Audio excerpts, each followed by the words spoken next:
We reflect quickly again on last week. A couple of young Vikings stepped it up defensively. Cody Lawrence, Noah Casto, and Colin Moore. All three of those guys jumped off the page. They sure did, and it wasn't that the defense didn't play good. I mean, they held a pretty good running game to 13 points last week, Brian. They were just on the field too much. But you're right, those young men did a good job of contain. They did a good job of wrapping up, tackling, not getting beat on the edge late in the game. So a very good job. We just hopefully tonight the offense gets going. And tonight, Jeff, the Lincoln County Panthers in town. You never have to guess what type of a game it's going to be when you square off with the Panthers. They're big, they're physical, and they'll fight you. They sure will, Brian. They usually come in with a chip on their shoulder. A consolidated school down there in Lincoln County are the Panthers, and they come in winless here tonight, too. They're looking for their first victory. They've looked at the Vikings' scores so far this year, and they feel like they can come in here and get a W. So our kids need to be prepared and ready to go when they come out of that tunnel. We heard Coach Sayer allude to it. They're 0-2 as well. They're a different brand of 0-2. They've lost to two really good football teams, Princeton being one of them and Roane County being another. They have faced a tough road. They have this one circled. This is a game, if you're in that Lincoln County locker room, this is a game they're going to think, this is one we got to get. You're exactly right, partner. And they are not the same Lincoln County football team that we've seen in the past with the running backs that can really burn you, special teams that can burn you. They're going to line up and play smash-mouth football. And as Coach Sayer said, our guys better be ready because that's where the game's going to be won, right there in the trenches. Jeff, tonight feels like a game that could be decided by special teams. You look at some of the deficiencies the Panthers have shown on film so far through two games. They allowed a kickoff return against Princeton, some big punt returns.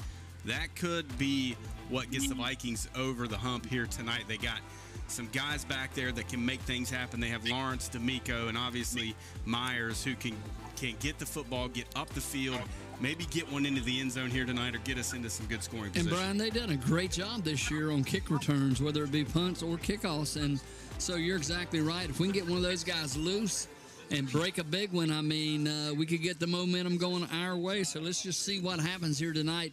What we can't do is put the ball on the turf. Jeff, we cannot do that. They are pretty it's a pretty veteran group in that backfield. You got senior quarterback Blake Adkins. You got senior fullback Isaiah Kuntz. You got a junior wide receiver, Steven Adkins, and you have a junior tailback in Austin Adkins. So these guys have played a lot of football together. They sure have, and we got to not get suckered up in, with the run game as they try to pound it against us. And our defensive backs, we can't get caught cheating up, Brian, or they'll burn us down the field. Those kids have played a lot of football for Lincoln County. They're very mature, and we'll see how our youngins react here tonight. All right, let's go down to the sideline and check in with Phil Iman for the Hall's Tires Sideline Report. Phil working on his tan down there on the sideline this evening. Phil, how are we? Well, I think I brought the wrong SPF, but here I am. How are you guys tonight? Doing great, man. Phil, the Viking offensive line showed some improvement in the run game last week. We need to see that continue here tonight. Yeah, I thought from the opening possession last week, I thought the offensive line was really doing a good job, and they made a lot of opportunity for Aiden D'Amico early. He was hitting the line fast, and then, as Coach Sayer talked about in the pregame, and you guys talked about in the pregame, Hunter Brown really was able to make a quick name for himself last week. And there are no moral victories. At the same time, they definitely did some stuff in the run game last night that they can build on this week. Phil, tonight, the first of a 2-game homestand. Is tonight a must-win? I think when you're young, and I think when you're trying to build a program and build some momentum for the year, I think they're all must-wins at a certain point. But early on, I can tell you right now, this is a great atmosphere tonight. This is a better atmosphere than I've seen at a Ripley game in a while. All the stands are going to be filled up. It's Midget League night. I almost got ran over by the B team. I had to fight my way through 30 little cheerleaders who are excited to do the national anthem. The band is going to be back in the stands tonight instead of being on the field, and it's going to be a great opportunity for Friday Night Football here in Ripley. All right, Phil, good to be with you again this evening. We'll check back in with you midway through the first quarter as we await both teams to make their way out onto the field. The Vikings, Jeff, running through a new inflatable Viking helmet out there provided by the law office of Harrison Holmes. We appreciate what they do here for the program, but looks good over there, and hopefully it'll be enough to get them hyped up and get them out of the locker room and off to a quick start. Nice addition for the Viking football team. Let's hope that some of that newness and all these young Vikings out here, A, B, C, and D teams, along with their cheerleaders, can get these guys fired up here tonight. Jeff will step out. When we return, we'll have the opening kickoff of tonight's matchup, the Vikings and the Panthers from Lincoln County here from Memorial Stadium. When we return, we'll have that after this, right here on C98, The Bull.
as we are about set for kickoff here tonight. The Vikings hosting the Lincoln County Panthers. The Vikings, white pants, blue jerseys, blue helmet, or white helmets, excuse me, blue face masks.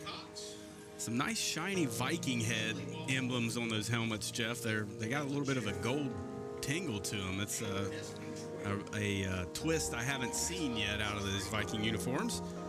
Lincoln County in their road whites, white pants, white jerseys, navy blue helmets, dark navy, and navy blue numerals as well. Ty Stevens will kick it off for the Vikings.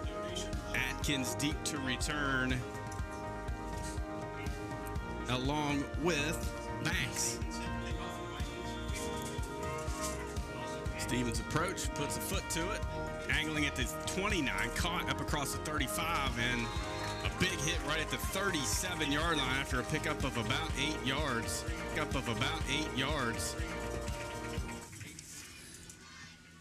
And Brian, that was Chris Jenkins down there for the Vikings, and I'm telling you what, it looked like there was some running room. I thought Lincoln County may get that ball up around the 40-yard line, but man, when he hit that return man, he leveled him. Had an absolute pop to it as Jenkins getting down the field. Late man coming in, right guard for the Panthers. Quarterback Blake Adkins under center, full house backfield. Hands it off. Run across the right side, up across the 40, out to the 42. Moore and Anderson in there on the stop. And, Brian, that's just what we talked about in pregame. They're going to line up, full backfield, 3 backs, and run it right at you. And that's what they did to pick up about 6. Quickly breaking the huddle. 2nd down and 4. Give Carter Hall there to eat this one up after a couple of yards for Austin Adkins. Big man, a gain of 2, so to bring up 3rd down for the Panthers. Good play by the big fella. Football at the nose of the football at the 45. 3rd down and 2. Panthers in their own territory. No score early going. Handoff to Kuntz, left side. He's got 1st down yardage across midfield down to the 45. Myers there to bring him to the turf at the Viking 42. Big gainer on 3rd down. Lincoln County lining up quickly, Brian, as you said, and they get to the right side of that Viking defense. They found a hole there, and they picked up big yardage for the 1st down to the Viking 42-yard line. Adkins hands it off again, stacked up right at the line of scrimmage. This time it's 9. Don't have a name for him. Spinagle on the carry.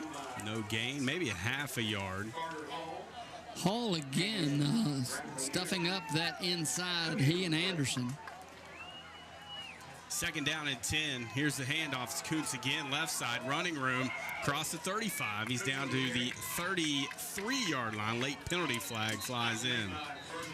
And, Brian, they haven't found much running room in the center guard gaps, but they have had some success when they get to the edge.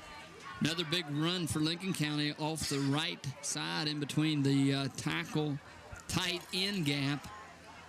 And let's wait and see what the flag is for. Football resting just across the 34-yard line of the Vikings, and it will be a holding on the Vikings. Defensive holding call on a 9-yard off-tackle run play. I haven't seen that very often, but nonetheless, defensive holding on the Vikings, tack 10 more on. Wow. That's an interesting call. It wasn't prevalent out there. Didn't look like a defensive back had a receiver locked up. Is that a 4-yard penalty? They move it from the 33 to the 29. Okay. Interesting there as the Panthers hit in the backfield. Adkins pulls Vikings forward for a couple of yards. Colin Moore in there on the initial contact. Vikings on a run blitz that time, and Atkins ran right into it. Thought he was going to be brought down right at the line of scrimmage. He continued to churn and turn and picks up a couple. Here's the pitch. It's Kuntz left side looking for room. Ty Stevens blows it up. And there's going to be a penalty flag, probably a face mask. He got in there, Jeff, disrupted the play, but I'm afraid he got a handful of face masks. Yeah, they didn't allow him to get to the edge, but you called it, Brian. He went up high around the shoulder pad area. We couldn't see it on the far side if he had a little bit of face mask or not, but it would have been a loss of about 5 yards. As we await the indication, they're talking to the Lincoln County coaches, so you would have to believe it's on the Vikings, and the Vikings starting to walk backwards here, and it's a personal foul face mask. So that's going to give them 15 and a first down. 9:32 to go here in the first period of play. No score as we just got play underway. Lincoln County with their first possession, the Vikings on defense, and a couple penalties, Brian, have moved the ball forward for the Panthers. Moves it to the 18, and again the penalty bug striking early here on the Vikings as into the red zone go the Panthers. Blake Adkins under center, the senior. Give is to Kuntz, right side. Vikings there to slow him up across the 20. Down to the 17-yard line. And the Vikings, as you said, were there on the edge, just didn't wrap him up as Jenkins made initial contact. And did slow him down enough for the pursuit to get there, and the Vikings bring him down after a pickup of about 2 yards. So 2nd down and 8. Cody Lawrence on the stop. 9:02 on the turning clock here in the first quarter. No score. Blake Adkins under center. Rolling out to his left, in some trouble now, reversing field back to this side, in and out of the hands of the intended receiver. Break there for the Vikings as it will fall harmlessly incomplete and bring up 3rd and long. Huge break for the blue and white, as you called it, Brian. He scrambled back to the right side, found a receiver, and it looked like the receiver wanted to turn upfield before he caught it. It falls harmlessly to the turf. 3rd down and 8. Adkins under center. Give is the Kuntz left side. Bobbles the handoff. He has first down yardage into the Viking 6-yard line. Ty Stevens in there along with Myers, and they're going to quickly get back to the line. Football spotted at the 6. Quarterback sneak. And Adkins keeps it, and he's going to be stopped at about the 1. Ty laid a big lick on Kuntz, but it was after he'd already gained yardage for first down. And now again, Lincoln quickly to the line. At the 1, and Adkins tries to keep but call his own number, and the Vikings are there. Bring him down for a yard loss. And there again, Lincoln County setting up quickly. So big 3rd down here for the Panthers at the 2-yard line. So a loss of 1, or you got to believe they're going to go. They've gone for 2 after every touchdown this year, so you got to believe this is 4-down territory for them. Adkins full house backfield, run receiver split to the field. Missed play, messed up, ball's on the turf. It's back across the 25, diving on it. Noah Casto. The Vikings have it.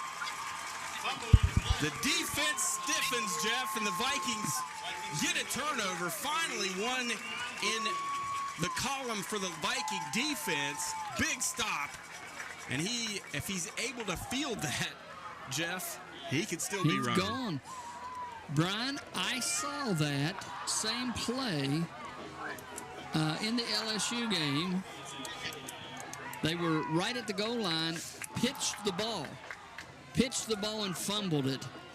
And everybody in the stadium, press box, news reporters after the game were wondering, why are you pitching the ball at the 2-yard line? That's exactly what Lincoln County did that time, partner. And the Vikings come away with a big turnover. Let's see if the offense can get on the field and take advantage of this. 8:21 to go here in the first period of play. We don't have any score, and the Vikings with a huge turnover after Lincoln County was knocking right on the door. Timeout on the field. Let's go down to the field for a guy who had a bird's eye view of that. Phil Iman. Phil, big swing there for the Vikings here early on. Guys, I'll tell you what, if it hadn't been for those penalties that got called on Ripley, I think we'd have had them off the field a few minutes ago. Lincoln County is not coming out and executing very sharply. They've bobbled a lot of their snaps. I thought they had a false start a couple times. I think this is going to be an opportunity for Ripley to get out here and get on the board quickly. Haas Tires offers Michelin and BF Goodrich tires that are safe, fuel-efficient, long-lasting tires that provide exceptional performance and extraordinary value. Haas Tires on Cedar Lakes Drive in Fairplain, guys. All right, Phil, thank you. Stevens breaks the huddle, hands it off to Brown for a gain of a yard. They spread them out, Jeff. They had 4 wide that time. A little bit different look than what we've seen through the first couple of games. Give them a gain of a yard. And I like that look. Lincoln County hadn't seen that, but they reacted very quickly as Hunter Brown is brought down after a short gain on the play. 2nd down and 9. 8:05 clock turning first quarter. No score here. Vikings and the Panthers from Lincoln County. Now they go tight set. Stevens under center. Hands it off to Cody Lawrence and just nowhere to go. He's going to lose a couple of yards back to the 29. Austin Adkins there to make the play.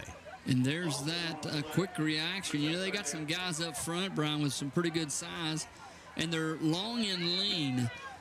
They react very quickly on that Lincoln County defense. So 3rd and 10, Vikings struggling on 3rd downs this year. 3rd and long, not where they want to be. Stevens in the pistol. Too many men in motion. Vikings are going to be whistled, and they had a man down. I'm not sure why they continued to play. It was a legal procedure on the Vikings.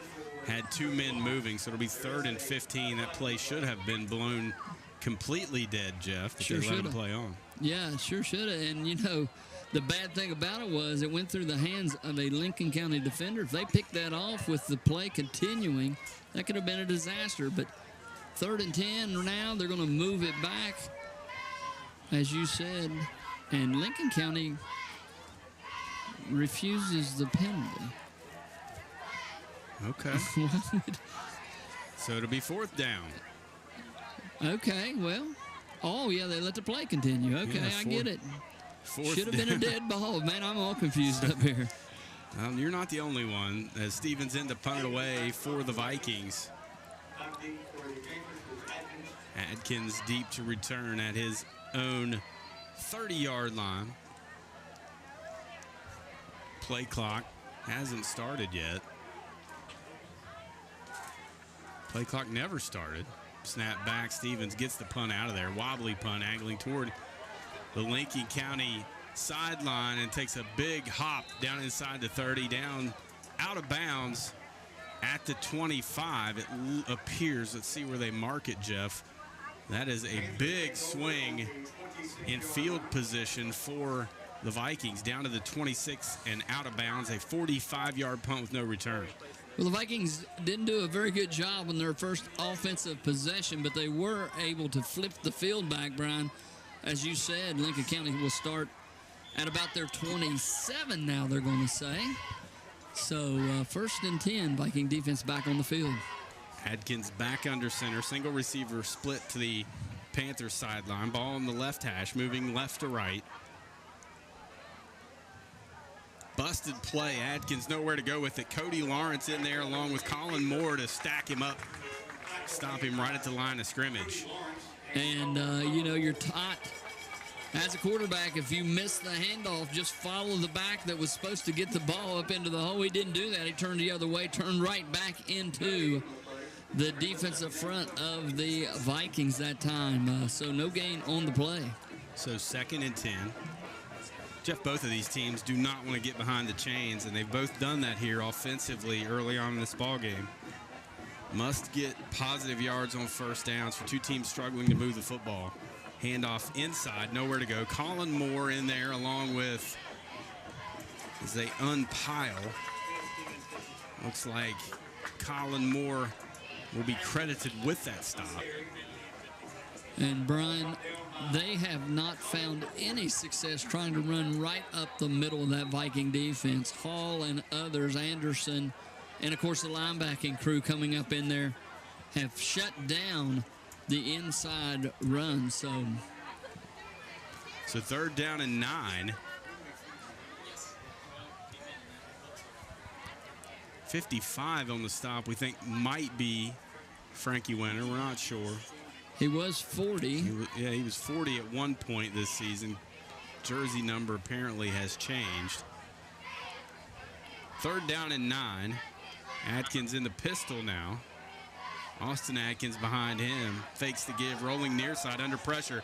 Floats it over the middle of the defense. Then nearly caught by Steven Adkins, but Virgil Myers there to swat it down. Good defense by the Vikings. Dangerous play as he was under pressure going backwards when he delivered that ball, Brian, and his accuracy was off. The ball was tipped, and it could have been a opportunity for the Vikings, but it falls harmlessly to the turf. So 4th down now and 9. So now they will punt it away. And the Vikings appear to give him another free 5, but it won't be enough for the 1st down. No, that'll make it 4th and 4. Little anxious that time. It's Steven Adkins back there to punt it away. Myers deep for the Vikings.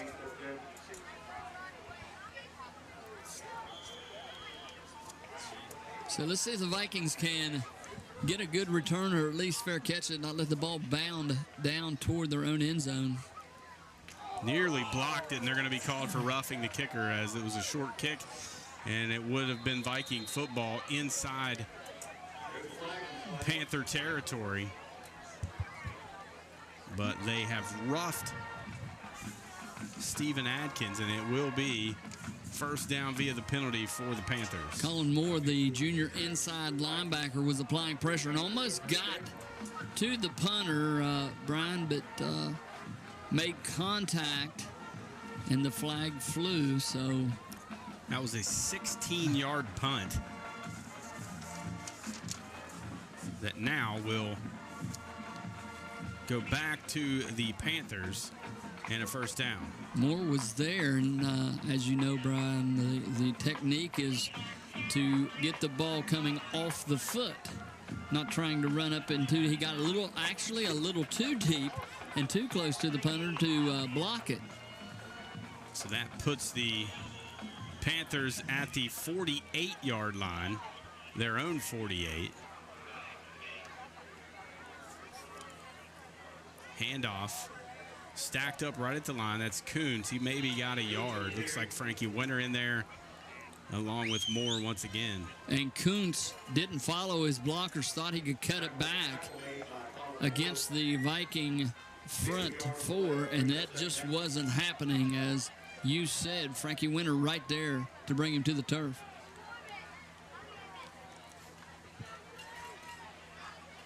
.5:21 on a running clock. No score here in the first period of play. Here's Atkins looking to throw. Flushed out of the pocket. Colin Moore in pursuit, and he throws it away. He was out of the pocket. Smart play by Atkins. Threw it beyond the line of scrimmage, outside the tackle box. So no flags. Wasn't a Lincoln County receiver, Brian. Probably within 20 yards of that, but smart play that time by the senior quarterback. So it'll be 3rd down and about 8.5, Jeff will call it, for the Panthers. So let's see if the Viking defense can get a stop, get off the field, force the Panthers into a punting situation once again. There's Atkins under center. 3 men in the backfield, play action, looking downfield, screen pass. Read beautifully, caught, shaking off Viking tacklers, down near the 1st down yard. Good spot. They're going to be about a yard short. Wow.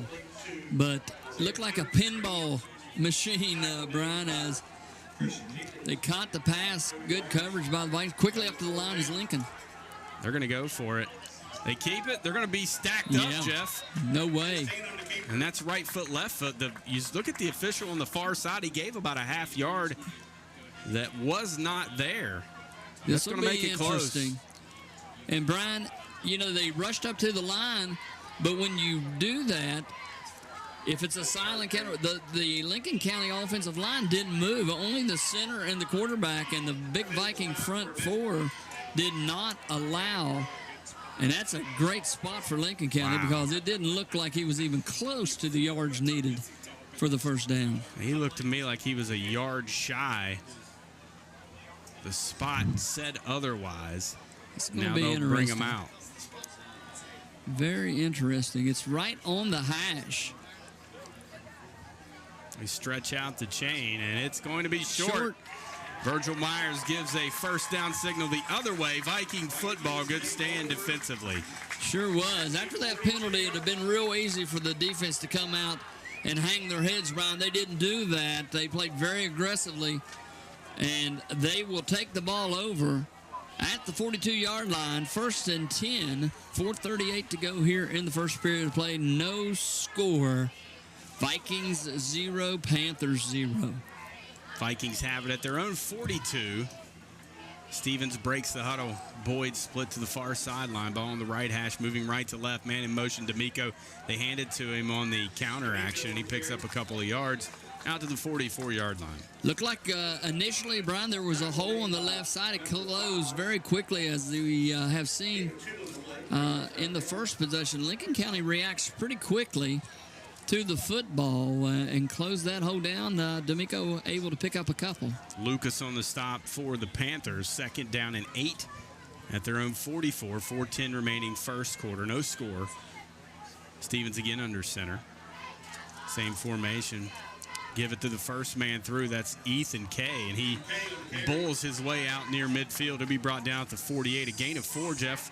And there was nothing there. Good effort by Ethan Kay. You called it, partner. There was nothing there. He lowered his pad level and just kept driving. Showed some strength there in the lower body as he made something out of nothing and just continued to push the pile forward.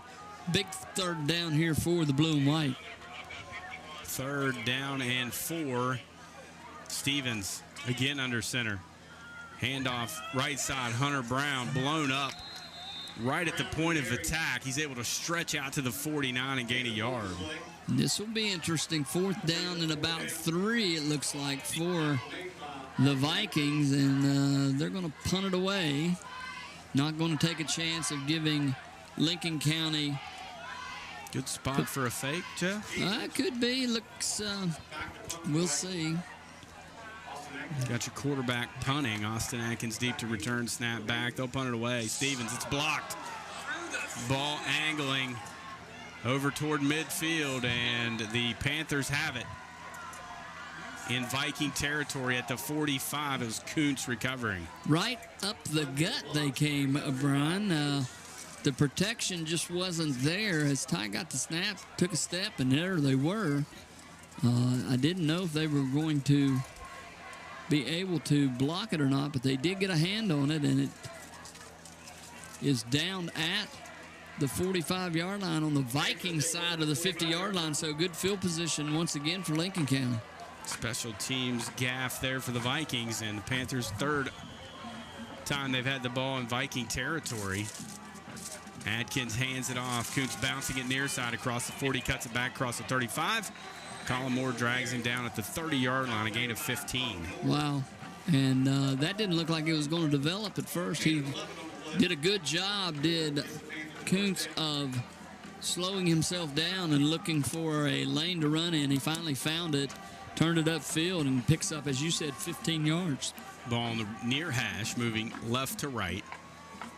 Adkins, Kuntz in motion near him. Hands it off right up the middle. Good push. He picks up a couple of yards. Really hit at the line of scrimmage, Jeff. Able to push forward for a couple.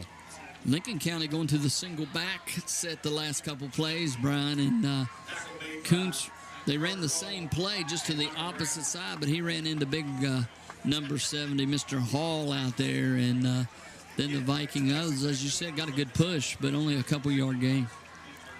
2:10, clock turning, scoreless first quarter here from Memorial Stadium. The Vikings and the Lincoln County Panthers, both teams looking to get in the win column here in 2022.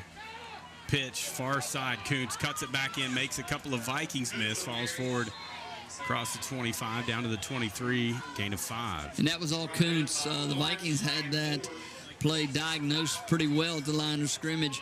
Notice how he turned his body sideways, Brian, and continued to move forward. Didn't give the Viking defenders a good target to bring him down. So big third down here in 3. 3rd and 3. Adkins in the pistol. Kuntz behind him, man in motion. Play action, rolling near side, bootleg, throwing over the middle, caught. First down yardage, that's Steven Adkins down inside the 20, down to about the 17. And, Brian, we talked about that on the ride home the other night. That was just a little rub play. They went down and they crossed, and the Viking defenders got rubbed off a little bit, found a receiver wide open in the hole. He just sat down there, received the pass for first down. Adkins hands it off Kuntz left side, makes a man miss, cuts it up across the 10, down near the first down marker once again around the 8, maybe the 7.5 yard line. And the Panthers picking up yards in chunks every now and then, so 9 yards on that carry. They get in the hurry up again. Parker Boyd on the stop. Adkins hands it off to Kuntz right side. Stopped up at the 10-yard line. Or the 5, excuse me, a gain of 3. Cody Lawrence on the stop. So first down and goal for the Panthers. They've been down here once before in the Viking defense, Stephen. Adkins.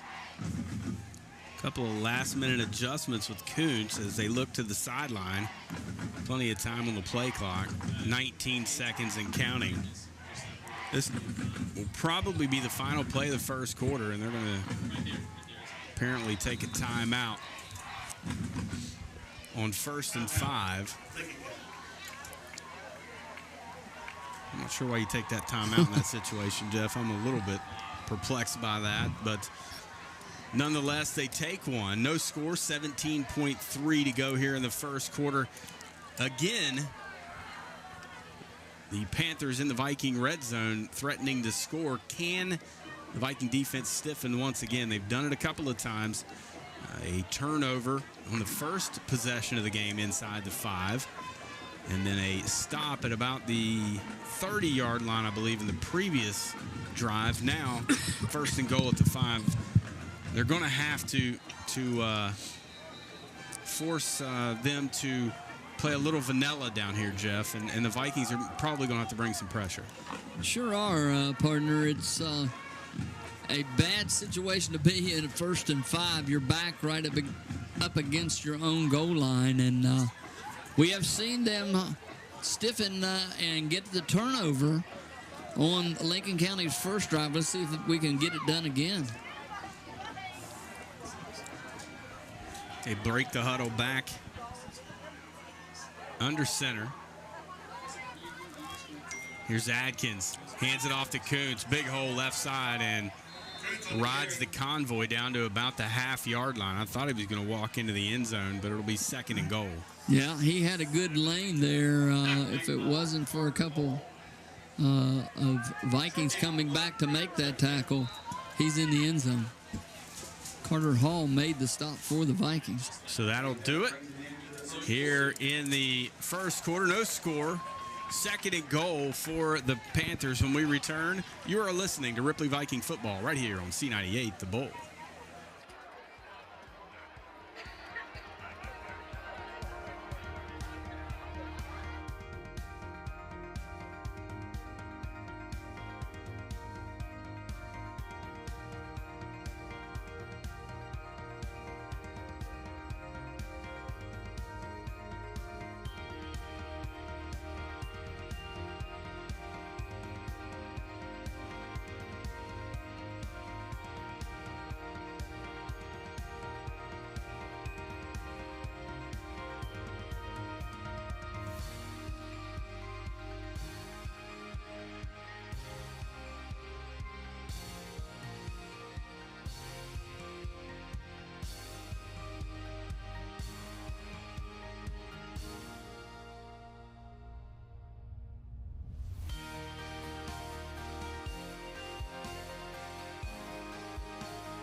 action about to begin. Adkins under center, 2nd and goal.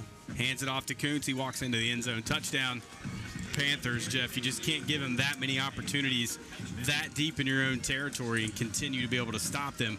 Good drive there by the Panthers. Yeah, after the block punt, the Panthers get the ball in great field position and drive it down to the Viking goal line where they stride in a play that they've run multiple times, got great yardage throughout the evening, and take the 6-0 lead pending the points after. They'll go for 2. Adkins in the pistol. 2 receivers either side. Single receiver either side, excuse me. Austin Adkins in the backfield. 2 tight ends. Snap back. Looking to throw. Rolling to his right. Throws it in the dirt. Incomplete. Viking defense holds 6-0 is your score. And now the Vikings have to find a way, Jeff, to go answer. Sure do, Brian. 11:57 to go here in the second period of play. As we just get the second period underway, Lincoln County scores on the first play of the quarter. The Vikings hold on the 2-point conversion. So chasing points already in this ballgame. Let's see if the Vikings can make them pay. Jeff, you look at number of plays here tonight for the Vikings. 28 plays for Lincoln County, 5 for the Vikings. Yeah, we haven't been able to move the ball on the ground very well thus far in this game. Lincoln County's defense has kind of shut us down. So with the block punt, the change of field position, it gave Lincoln County a much better opportunity to get on the scoreboard. Lincoln County will kick it off. Benjamin Racer, the place kicker. Lawrence, D'Amico, and Myers deep to return for the Vikings. Vikings short a player. The officials come over to the sideline, tell Coach Ronnie Mullins, you need another guy out there on special teams. They've got it fixed, and here we go. Racer, good kickoff. Penalty, actually, I don't see a penalty. Well, there's a penalty flag deep, and that might be, is that a delay of game on a kickoff? I don't know how they could if the Vikings were the ones that were delaying the game. Did they give him the signal to kick? You're the kicker here. Give me some insight, partner. Well, I don't have any insight on that one, Jeff. A procedure penalty on a kickoff. Okay.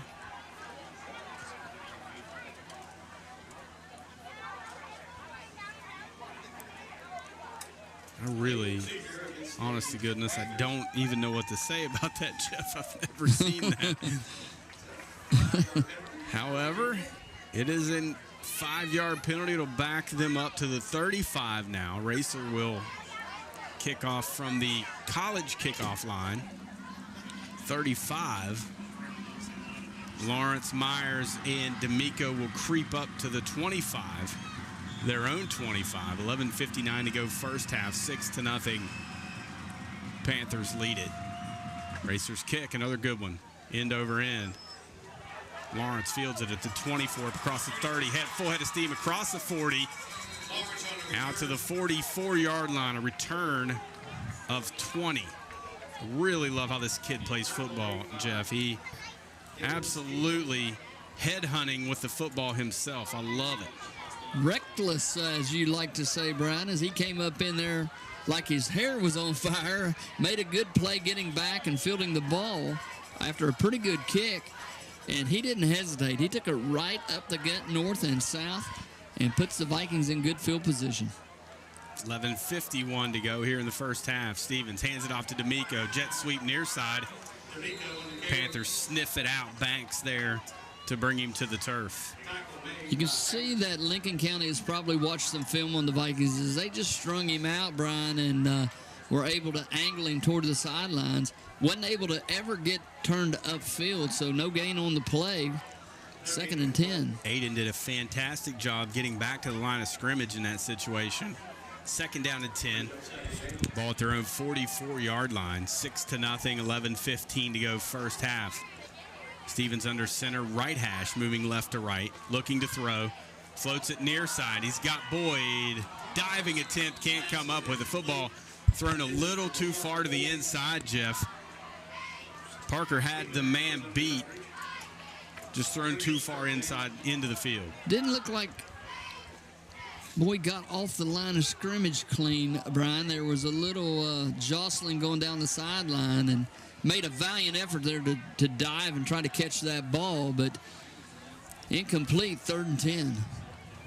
Vikings 3rd and long again. Stevens in the pistol.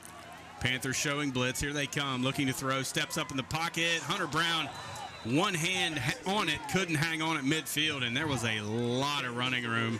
Good recognition from Stevens that time as he found the open receiver. They just could not connect, but right play made that time. Under a lot of pressure. Looked like Hunter was trying to make a decision whether to set down in the hole or continue the route. I think Todd thought he was going to continue the route, but you were right. There was a whole lot of green in front of Brown. High snap. Stevens goes back, dives on it, and it's going to be Kuntz on it, back at the 23. Another special teams mistake for the Vikings, and it will put them in great field position with 11:01 to go here in the first half. Sure will, Brian. Another special teams miscue on the punt team as had the one block and then a high snap. Ty tried to get up and field it, couldn't control it, got back and contested the ball to not let Lincoln just pick it up and run it in, but great field position once again for the Panthers. Under center is Adkins. Whoa, big play there. Viking defensive line, that is Frankie Winters with a clothesline of a tackle after a loss of a couple. And Good Winters play. comes up limping. He's down, Brian. Grabbing his ankle. But you said it. I mean, he put a stop to the Lincoln County running back as he came across. And Frankie hobbles off the field. Frankie doesn't want help, but it looks like some players are going to come out and help him. That's a big loss. He's had a fantastic start to this ball game. 2nd down and 12 at the 26. He's not putting any pressure on that. He's a big, strong kid, too. Adkins to Kuntz, bouncing it outside. Vikings there to trip him up. Looked like Casto in there along with Parker Boyd. And they had him hemmed in. He's a pretty shifty little running back, Brian, as he made something out of nothing. Looked like the Vikings were even going to get him behind the line of scrimmage. He slipped through and didn't get much, but he was able to get about one. So 3rd and 9. Adkins under center again. Hands it off Kuntz left side. Running room down inside the 20. Still on his feet to the 15. And he's going to be a couple of yards shy of the first down. We'll mark him at the 16. Gain of 7 on 3rd and 9. And that's where Kuntz has been able to find running room. It's been on the left side of that offensive line. And, Brian, you look at those linemen down there, big number 70, big number 62, 64. I mean, they are large individuals. So it'll be 4th and about 2.5, Jeff. Football on the left hash, moving right to left. 6-0. Lincoln County leads it with 9.5 minutes to go here in the first half. Play clock under 10. Adkins still looking at the sidelines. 4 seconds. They're going to have to burn another timeout. And they'll do it with 1 second on the play clock. Let's step out. We return. Vikings trail 6-0. Looking for a big 4th down stop for the second time in this first half. More Viking football after this on C98, The Bull.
Panthers go for it.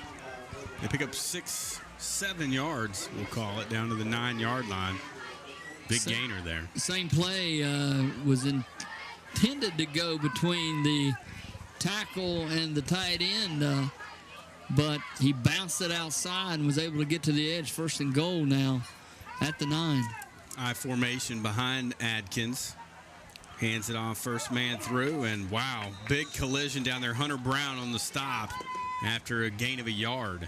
And that was a senior who read the play perfectly and got there and delivered a blow. Great job by Brown of stuffing that.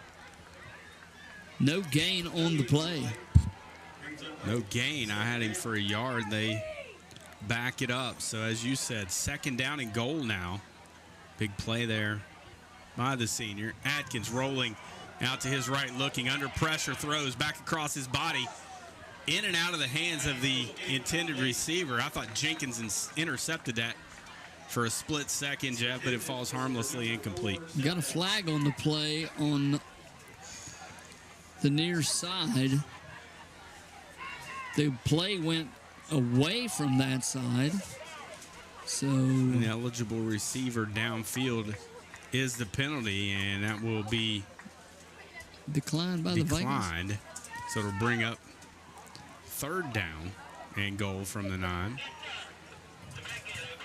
So here we go, Brian. Big play again. Now they are going to mark it off. So now they gave an indication of they would not take it.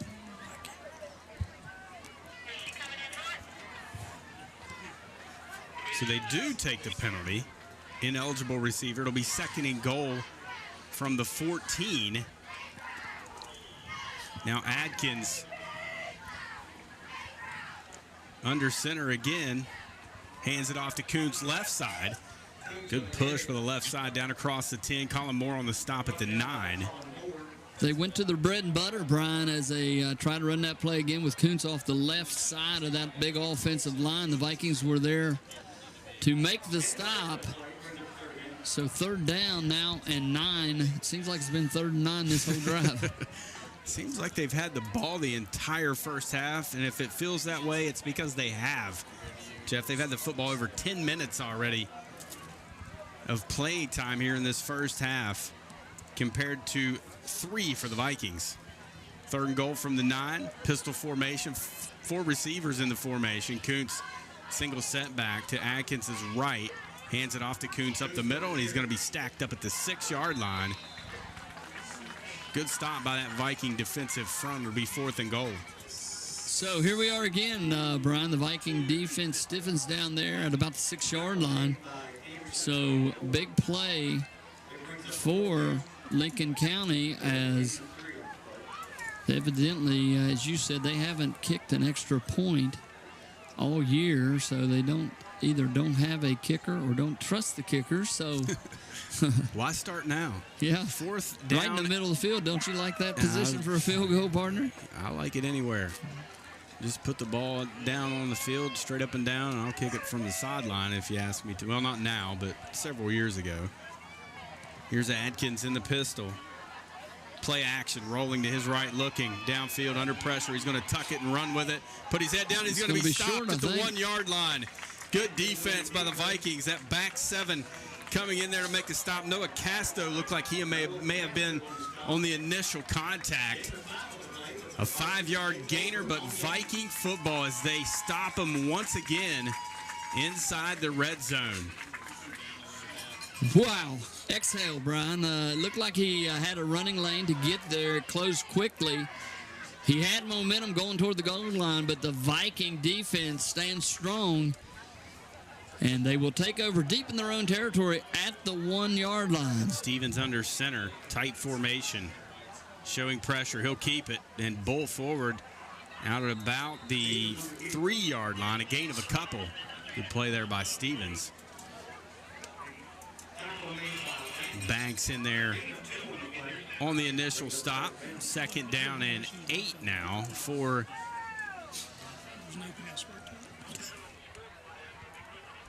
the Panthers at the 3-yard line. Clock turning, 6:15 to go first half, 6-0 Lincoln County. Give right up the middle. Cross the 5. That is Ethan Kay. They'll mark him down at about the 7-yard line. A gain of 4. It'll be 3rd and 4. Good job by Kay of continuing to push forward, Brian, and get further away from that Viking end zone. So big 3rd and 4 here. The Vikings need to move the chains, keep this drive live, and see if we can score. 5:42 to go, second period of play. Lincoln County leads 6-0 over our Ripley Vikings. Stevens gives it left side. This is going to be close, Jeff, out across the 10. Looks like football stretched out to about the 12. That should be a first down. It is. As Kay, once again, a good tough run off that left side for 5. They moved the chains. Good job by that Viking offensive line and giving Kay just enough running room to get the ball beyond the yards needed for first down. So good push that time by the Vikes. That's a huge first down, Jeff, for this offense. Left side they give it, and Kay again. Oh, it's Hunter Brown, breaks a tackle, flag down. It's a foot race down the far sideline. 40, 45, pushed out of bounds at midfield. Penalty flag laying way back here in the backfield, Jeff. We'll see what it is. Great run from Hunter Brown. He was a half a step from housing that one, as we will wait and see the penalty indication. Vikings are moving back.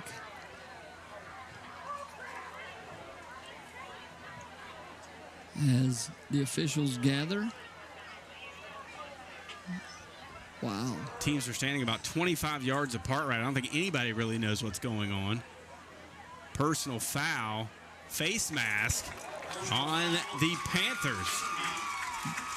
So big break for the Vikings. I thought for sure with the flag position that it wasn't going to be good. Maybe a hold, maybe something of that nature, Brian, but it wasn't. And the Vikings in great field position here. Started this drive at their 1-yard line. They have the ball now spotted at the Lincoln County 38. So a gain of 35 from Hunter Brown. Now Brown gets it, counterplay other side, and he bowls forward across the 35 down to the Panther 33-yard line. This is the way Hunter Brown was running it last week, Jeff. And this offensive line starting to get a little bit of confidence and getting a push. Took the words right out of my mouth, partner, as you said it. This is what we saw up in Buchanan last Friday night. Let's see if Hunter Brown can continue to motor down the field. 2nd and 5. Stevens gives it inside. Stacked up at the line, and that is Ethan Kay.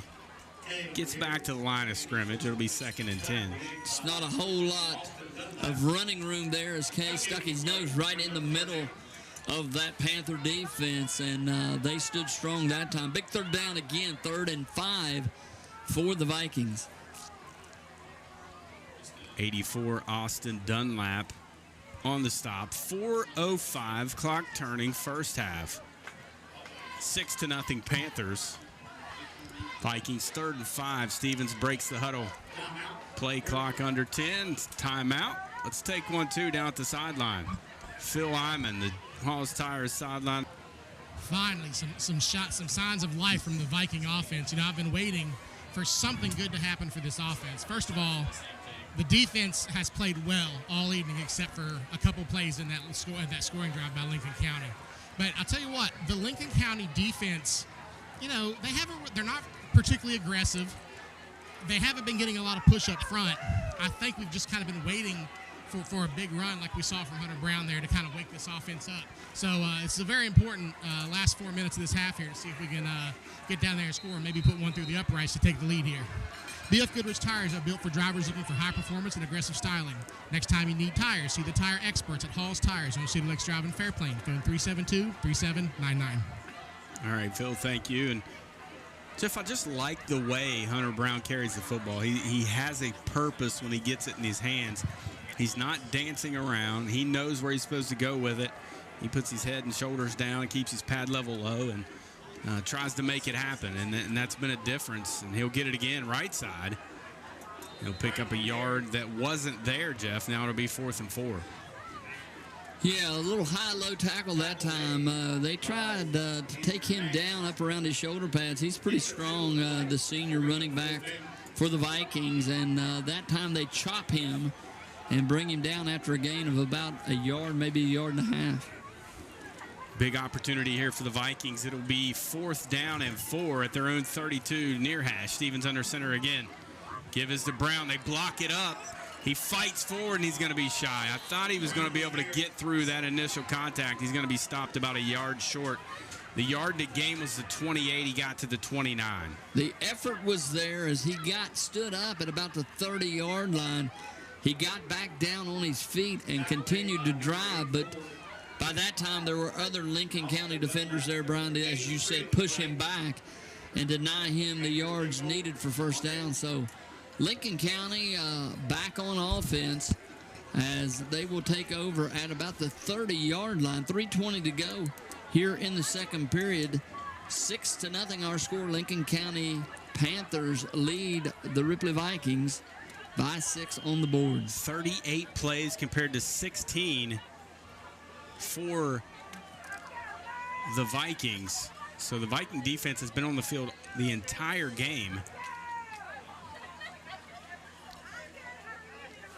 Adkins in the pistol, hands it off. It's Austin Adkins, and he takes it right in the chops at the 30. Wow, big shot. Was that Noah Casto coming in there? I believe it was, as the big lineman stood him up, and Casto came in to finish it off.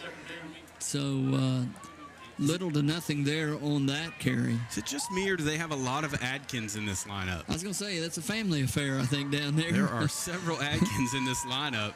We said in pregame they played a lot together, so... Adkins gives to Adkins, gets a block from Adkins.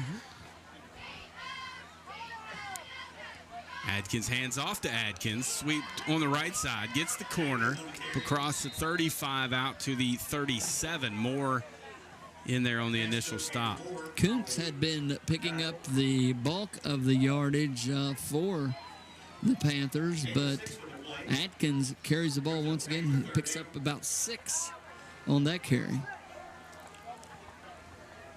So it'll be 3rd down and about 2.5, maybe 3. Football resting between the 36 and 37-yard line of the Lincoln County Panthers. Under 2 minutes remaining, first half, 6-0 Panthers. Adkins takes a snap, play action, rolling near side under pressure, and he's going to be brought down by Hunter Brown. Middle linebacker blitz, drops him back at the 28, a loss of 9. And, Brian, their passing plays just take forever to develop. The rub route that they were able to connect for the first down yardage earlier in the game worked for them because that takes a little bit of time, but it's not deep. This time they had receivers out into patterns that looked like they were running in mud, and the Viking defense was right there. Great pressure by Hunter Brown on the big stop and play for loss. So 4th down and 11 for the Panthers. No timeouts remaining as the Vikings take the final timeout with 1:33 to go here in the first half. Opportunity for the Vikings partner to get good field position and have a chance to get on the scoreboard. Boy, I'd love for Myers to be able to field a punt and get on the edge and get some excitement going back in this stadium. So Adkins, you guessed it, this time Steve Adkins, he'll punt it away. Myers deep along with Jenkins. Here's the snap. Taking forever to get it out of there. Low spiraling punt. It's going to bounce, fielded by Myers at the 41, making mid-miss, near side 50, tripped up at the 46. He was a half step, Jeff, for making something really special happen. Virgil Myers, he is, and instant highlight film when he touches the football. Mr. Excitement out there for the blue and white, and you called it, partner. He was a step away from really juicing this place up out here. Even with that, he crosses the midfield stripe, gets down almost to the 46-yard line of the Panthers. 1:21 to go. First half. Stevens under center, 6-0. Lincoln County leads it. Vikings will get the football to start the second half as well. Stevens going to throw, floats it far side. Good adjustment to the football by Boyd. Caught it, fumbled it. Coots is on it. All the way back at the 13-yard line. They're going to call it a catch and a fumble. And heartbreak for the Vikings. They had the ball at about the 20-yard line. As a receiver, you had to love the adjustment he made to come. The football was underthrown a little bit. He made a great catch and then could not hang on to it. And the Vikings give it right back to the Panthers. Yeah, and that ball that's underthrown is advantage receiver, but you still got to make the play. I've seen him get back in position and drop it, but he latched onto it, just got stripped as he was trying to get upfield. Adkins with 1:11 to go, deep in their own territory here in the first half. He'll hand it off. It's Austin Adkins coming to the near side, up near the 20-yard line. Is Kuntz injured? Because I haven't seen him on the field for a few plays as the clock runs under a minute. That was actually Kuntz, excuse me. Okay. And Hunter Brown on the stop. They shuffle him in and out of there quickly. 45 seconds to go. First half. They're not in a hurry here, Jeff. Maybe thinking if they spring one, that's fine, but otherwise they don't want to make a mistake here deep in their own territory. Adkins. Man in motion coming near side, looking to throw, drops back, screen, set it up beautifully. Austin Atkins with the catch, makes Noah Casto miss, still on his feet. First down yardage up across the 25 and out near the 30-yard line. And Noah had him in his sights, just dropped that head a little bit and lost him, and good play there by Adkins to move the ball upfield. I was surprised they were throwing the ball. Gain of 9, Colin Moore on the stop, Atkins throwing again. He'll throw it deep down the far sideline into triple coverage and overthrows everyone, and it falls incomplete with 8.5 to go here in the first half. And, Brian, you just scratch your head sometimes as Lincoln County has the lead 6-0. Only second down. Let's just say this, Jeff. If that football's a little more underthrown, it falls into the hands of 14. And Virgil Myers had a lot of running room down this far side, or near sideline, rather. Yeah. That could have been a disaster for the Panthers. And I like my chances with the ball in 14's hand is in the open field. Absolutely. 8.5 to go. They're going to run a play. Adkins looking to throw again. Under pressure. Flush near side. Shovel pass to Kuntz. Across the 30, 35. Still on his feet at the 40. Spins. Oh! Noah Casto. He didn't miss him that time. Welcome to the ball game, Mr. Kuntz. What a shot as he's brought down at the 41-yard line to end the first quarter after the highlight hit from Noah Casto. 6-0. Panthers lead it here. Johnson Insurance Agency halftime report after this on C98, The Bull.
Johnson Insurance Agency halftime report. And Jeff, not an offensive explosion in the first half. Both teams struggling. The Panthers moving the football, just unable to score in the red zone. Vikings just struggling to get anything going offensively again here tonight. When you look at some of these team stats, Hunter Brown leading the way with 46 yards. But, Jeff, 17 total plays in that first half for the Vikings as compared to 44 for Lincoln County. We're very fortunate to only be trailing 6-0. And if you're a Lincoln County player in that locker room or a fan on the far sideline, you got to feel like, boy, we could be up 3, maybe 4 scores at this point in the ballgame. Yeah, the fumble at the goal line on the pitch, the stop at the 1-yard line, and then you add the other touchdown. You're looking at 3 scores at least, a minimum of that. So the Viking players and coaching staff at halftime ought to feel pretty good that they're in this ball game at 6-0. As you said, the discrepancy in amount of plays ran by both squads. We've got to find something that will help us continue to sustain drives on the offensive end. I was pointing out at the break, Parker Boyd made a great catch on that play, but we had one receiver in the play, and it's always deep. We talked about it at Buchanan the other night. The middle of the field was open because we've been running the ball. We had the defensive backs and the linebackers pulled up a little bit, and the ball was underthrown. But, man, just a quick slant, and let the receiver try to get some yards after catch. How about slipping that tight end down the seam? I mean, to me, the tight end, maybe at every level of football, might be the most underutilized offensive weapon in the game. Tight ends can create an amazing amount that plays with tempo, and they get up and down the field quickly, and they're scoring a lot, and they didn't have the football a whole lot. It doesn't matter if you're putting points on the board. In our case, struggling to score, and Lincoln minutes of that first half of game time, tip of the cap to this Viking defense. They created turnovers. They created 4th down stops. They did what they had to do to keep themselves hanging around in this ballgame. Yeah, they have. Coach Sayre said it in pregame about the things that the Viking defense did last week to keep them in the ballgame. And then, the same thing's happening here. They're just on the field too much. You're exactly right. Frank Marino would do that, Brian, what you described. He would pound it, slip a wide receiver in at tight end, and say, just bust it up the seam. There would be nobody there, especially when you didn't have a safety over the top. So, I think it's open. I think it's there, and we got to get the defense off the field. Chance there. There's a chance we get the football to start the second half. Got a chance to make some adjustments. What do you do to start this second half? Do you come out and continue to drive the football with Hunter Brown? You got some good yardage off of him. You can't get behind the chains, Jeff. You can't get in 2nd and 10, 3rd and 8. You got to keep the football moving forward and get yourself some manageable 3rd downs. We are 1 of 4 on 3rd down tonight and 0 for 1 on 4th down. So you got to stay ahead of the chains. We came out early in the game, as you said, Brian, and spread the field a little bit and gave them a different look. The thing about it is they don't respect our passing game. I mean, they're playing right up on the line of scrimmage. They're expecting us to run the football. And, the one thing that spreading the field does is give us some natural running lanes. If we can get Hunter Brown, loose in the secondary, he's pretty good about getting positive yards. But you're right. We got to do something to take this ball to start the second half and move it down the field and get on the scoreboard. Jeff will step out when we return. We have a special guest, former Viking, former coach. He'll be with us after this. You got to stay with us to find out who it is. More Viking football. Johnson Insurance Agency halftime report in just a moment.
As the Johnson Insurance Agency halftime report continues, Jeff, we got some guy up here in the booth thinks he knows a little bit about football. Coached here. He's coached high school football in Florida. He's coached high school football at Ravenswood. He's coached college football. I can't even remember. You've been with the Bucks. You've been with the Saints. You've been with Kentucky Christian. You've been anywhere and everywhere. Adam Hill joins us now. Adam, now you are the offensive line coach at Hocking College. Good to have you back, man. It's good to be back. I was just telling somebody it's been the first time in 9 years I've been back here. So it's a familiar place, and I love to come back. So tell us what's going on over at Hocking College. I know you got a big game tomorrow, and here maybe scouting a little bit or just watching your alma mater play. Watching your alma mater play a little bit, but always scouting. We've got College of the Page tomorrow, the #1 JUCO team in America and the defending national champ. So be an early morning for me tomorrow. You can do it. I got faith in you, man. So what do you see here tonight? I mean, you've seen some limited offensive action. Both teams struggling a little bit offensively. You're in either one of those locker rooms. What kind of adjustments are you making here at halftime? Well, if I'm Lincoln County, I'll still play action passing. I would maybe try some straight drop back stuff, but both of them are doing what they do. They run the football. They get doing what they do. They run the football. They get tight compressed formations, but maybe something where you bring it in tight compressed and then get a straight drop back with somebody crossing, pulling the safety out of the middle, and then bringing somebody back across his face. Might work. Living in Ravenswood now, your oldest son Wes just graduated from Ravenswood, had a great career there, played in the North-South game this summer. He's also playing at the next level. He's what they call gray-shirted, so he's not going to begin until January over at Ohio University. But, man, he's helping you at Hocking College right now. How cool is that?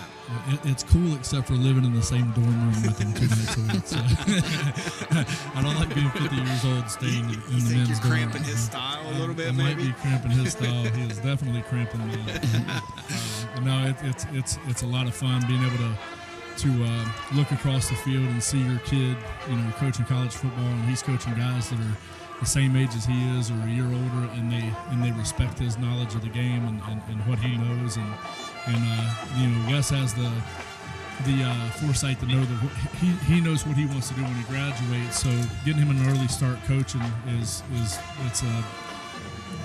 I couldn't wish for anything better for him than that right now. So tell me, how does a guy who played safety here on defense, went to Glenville State, played safety for Coach Rodriguez, played a little bit of tight end here as well, how on earth do you become an offensive line coach?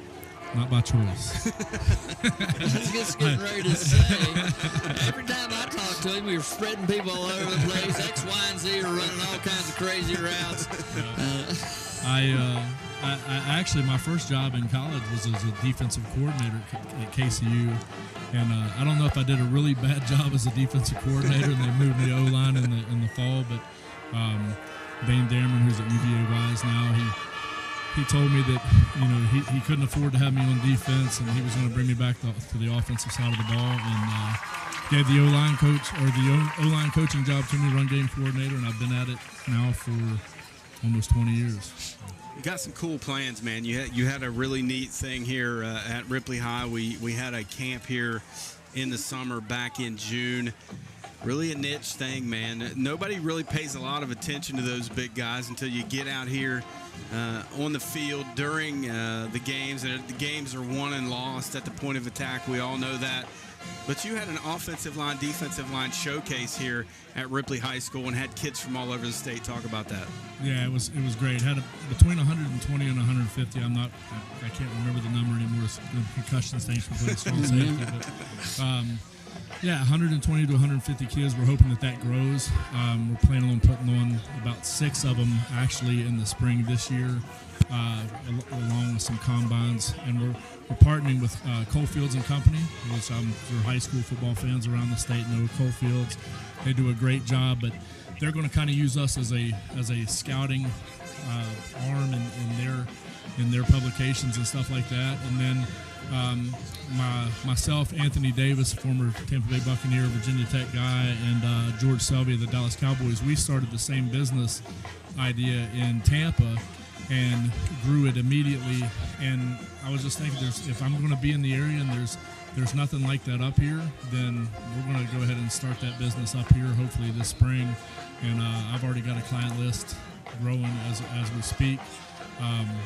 But I'm really looking forward to it. It's going to be a good thing. A lot of personal training coming, individual training coming, not just camps, but people can get a hold of you and do individual training throughout the off and on season. Absolutely. From middle school on up. I mean, we'll take younger kids as long as we've got a group to work with. But we just want to get our hands on them. We think it's West Virginia's next best resource is their big boys. So one of our kids came to that camp, Bradley Anderson, and he had put on a good showing that day. Glenville State, he turned some heads there. What are you seeing out of him tonight? He's had a pretty solid game. Yeah, I mean, he performed well at the camp, and he's got a lot of tools. It's just, he's got a motor. He's strong. He's a headsy kid, and he likes contact. So he's always around the ball.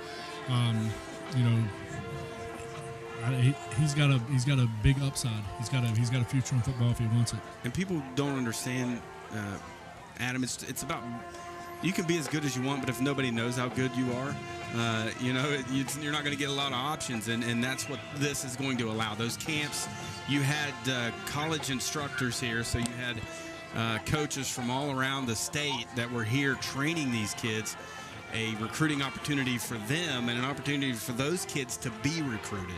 I think that's actually been the biggest surprise to me is how many of the small colleges, the Mountain East Conference schools that call me on a weekly basis, and they're wanting to know what the schedule is coming up, and they are talking about in the spring, just they're going to reach out to us on a weekly basis, wanting to know who we have our hands on, what we've seen, and I think that with their cooperation, it's a no-brainer that the kids need to come out to these camps and combines and get seen and get recruited, because sometimes, as bad as we hate to say it, sometimes it's about your team's success whether or not you get seen. I went through it last year with my son at Ravenswood, and went through that recruiting process. So if you're not getting recruiters in, sometimes it's hard, and these camps would be a great opportunity for them.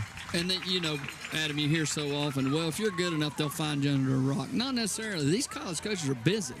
I mean, they've got, from the time the recruiting period is and all the other things and the amount of calls they can make, amount of visits they can make, I mean, they got time constraints too. So guys like you and guys that they know they can trust, that's a great conduit for these kids to get to a college coach and get a little notice. Absolutely. And I'm going to tell you something. I recruited West Virginia for almost 10 years, and you can go to Tampa, Florida, and hit 12 schools in one day. In West Virginia, you can't hit 12 schools in one day. You've got drives in between these schools because they're so far spaced out apart. So we want to be there for the kids. We want to be there for the high school coaches, their line coaches, and just kind of be a resource for the entire state. What's the age group, Adam? I mean, like, at what point can you start working with a young kid who may have some aspirations of being an offensive lineman here for the Vikings or across county over at Ravenswood or in the surrounding areas? Do you have a set age, a set weight program type things that you want them working on? We're going to set this up to where we can work with any age group. So it's almost going to be like a karate class from white belt all the way to the black belts. And we're going to have certain curriculum that they have to get through and have an understanding of before we move them on to the next section. So we've got a plan. So we can work with youth groups. We can work with individual or group sessions. So we're ready to rock. I can't wait. Good luck tomorrow, man. Big game for you. Thanks for being with us, buddy. Yes, sir. Good to have you. Always good, Jeff. You too, man. Adam Hill, a former Viking here, one of my former teammates.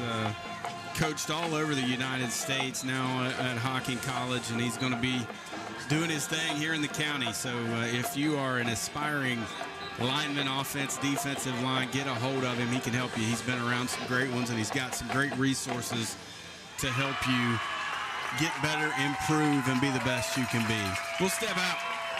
Halftime break ticking away here in the Johnson Insurance Agency halftime report. 6-0.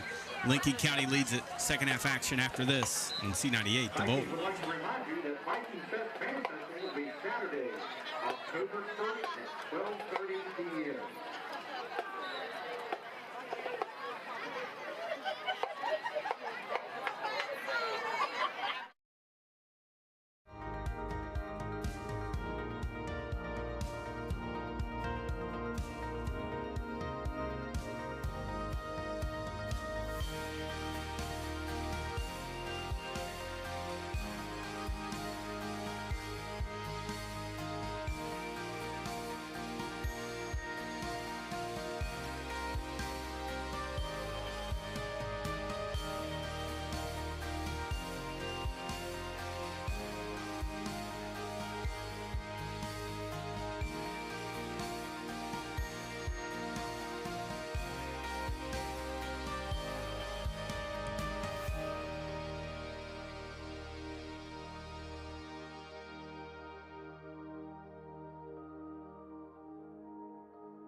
High School, as they did put more time on the clock. You guessed it, 3 minutes, not 5 this time. Who do I have to talk to petition for a 25-minute halftime break? And we'll just call it quits from there. Who do I need to call? I would say not that anyone would listen to me, but just heads of the SSAC. I just would curious. suppose. I don't think anyone, including the people listening to this broadcast, really care what I have to say about it. But I'm going to air my grievances regardless, Jeff. This is the hill that I'm going to die on. Make it a 25-minute halftime break. I beg you, whoever is listening. Oh man, I'm telling you, it's every week. It's impossible to plan on our end breaks when you come back. And if I were smart, and that's a big if, I would plan it better. And I would just go to break when there were zeros on the clock. Yeah. But then if I did that, they would put extra time on the clock.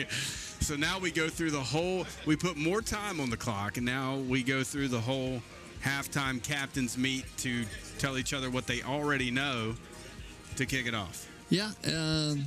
We can't win, brother. We just can't win. I mean, it's tough, but both teams back on the field.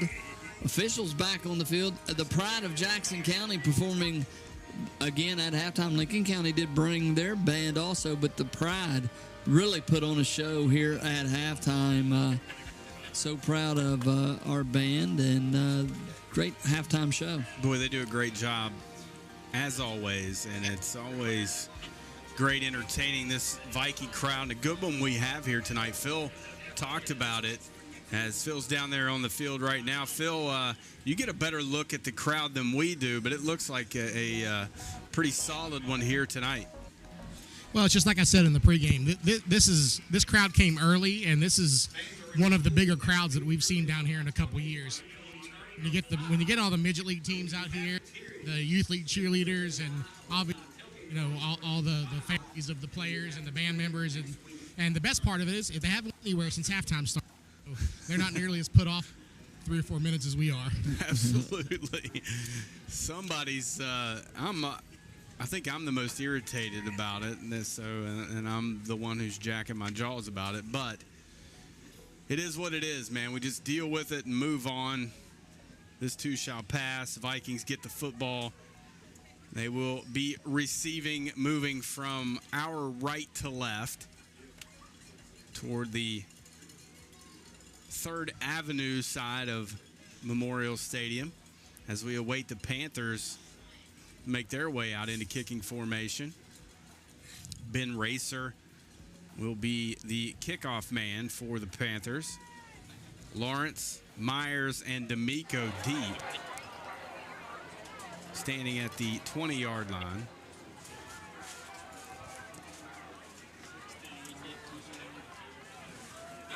Racer will tee it up.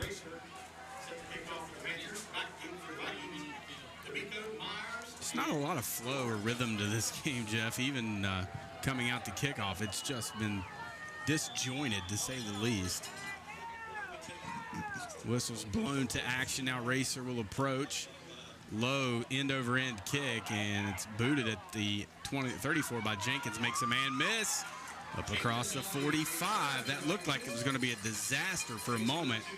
Jenkins made something happen all the way out to the 45. He was very quick to get back to that football, and they didn't want to kick it back there to Myers or any of the other, D'Amico or Lawrence back there, back deep. Brian, they kicked it short, and it gives the Vikings great field position. Trailing 6-0 on the scoreboard here in the third quarter. We're just underway. At their own 45, Stevens breaks the huddle, hands it off. Ethan Kay. He'll pick up about 3 yards out to the 48. Good gainer on first down. Okay, the fullback for the Vikings. And as I said earlier, he has good pad level, Brian. He hits the hole low, doesn't give him a big target. And once he does have contact, he's really good about keeping those legs driving forward and falling forward for a gain of about 3. 11:30 remaining, third period. 6-0 Panthers. Second down and 7 for the Vikings. Single receiver split to the near side. Stevens hands it off to D'Amico on that orbit action. He gets a couple of yards out to the 50. It'll be 3rd and 5. He is so quick up into the hole, and he hides behind those big offensive linemen. But again, Lincoln County, quick to react. Brian's going to bring up 3rd and 5. Big third down play here for the Vikings early in the second half. Jordan Gregory on the stop. Jeff, if you could just get him into some space. He is so quick. He'll be off to the races.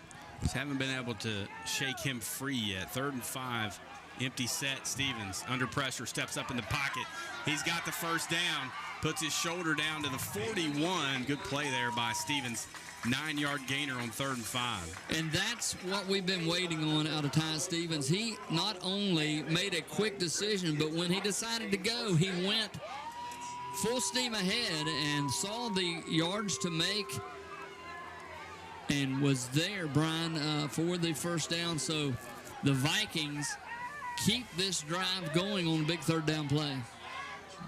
Big first down. Not many third down conversions for the Vikings tonight. Handoff. D'Amico nearly broke that one, Jeff. He had a couple of defenders hanging on him, but that orbit action to the near side, that left side of the offensive line opened up. He got 9 yards all the way to the 32, and he was a half step from breaking it. Great spurt, showed that speed and quickness in the hole, Brian, and got into the secondary. And when he gets back there, he's hard to bring down. 2nd and 1, 33. Give is nice sidestep in the hole there by Ethan Kay. He has the first down to the 29. He looked like he was going to be stacked up the line of scrimmage, and he made a man miss in very tight quarters. Gain of 3. And that's something we haven't talked about, but Kay does have good vision. You called it, partner, as he sidestepped a tackler in the hole, which is not easy to do. Kept those feet shuffling and gets first down yardage. Down to the 28, give him 4. Stevens, single man in the backfield. Give is D'Amico again, and they were ready for it this time. They tried that orbit action. Spinagle there on the stop after a loss of a couple. Good read there by the Panthers linebacker. Went to the well just a little too much that time, Brian, and they snuffed it out. As you said, bring down D'Amico for a loss of 1. So now you get behind the chains again, about 1.5 actually. Back at the 30. Give is to Hunter Brown, and what a collision in right at the line of scrimmage. He pushes forward to the original line of scrimmage. Now, that just goes to show that it isn't a contact sport. It is a collision sport. You got that right. And there was a collision in the hole as two forces met, as you said, right back at the original line of scrimmage. Hunter Brown stood up after a gain of 2, 3rd and 10, pistol formation. Hunter Brown to Stevens' left, 2 receivers either side. Stevens looking to throw, flushed out of the pocket, throws back across his body and underthrows Parker Boyd. I think he vacated the pocket a little too quickly that time, Jeff. It was developing. And throwing back across your body into the defense is dangerous. Luckily, falls harmlessly incomplete and is 4th and 10. Had Myers on the far side, but he was way underneath the yards to get. You know, we talked about that a little bit last week. When you got down in distance, the receivers have got to know that and run the pattern deep enough to have an opportunity to get the first down. 2 for 5 on 3rd down. This will be a 4th down. Stevens looking to throw, throws it into the secondary. Caught. Virgil Myers makes a fantastic adjustment, Jeff.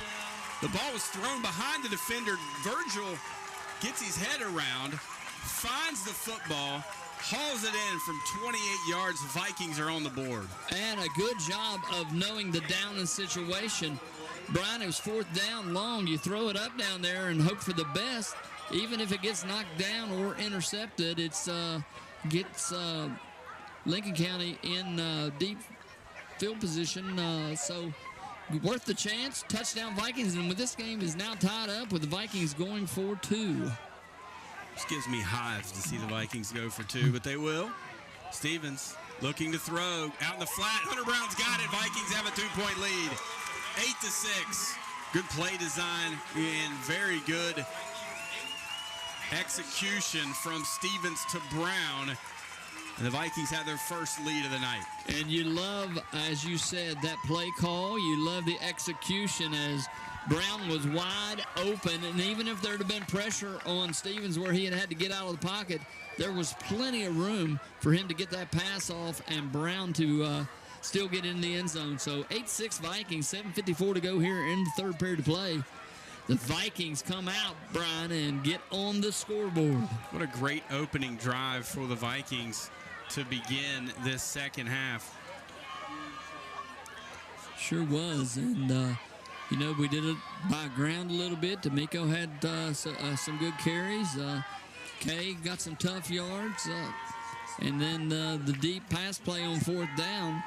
And the Vikings have changed old Mo a little bit. Let's see if we can maintain it. 9 plays, 55 yards, 4 minutes and 6 seconds. The Vikings grab the lead.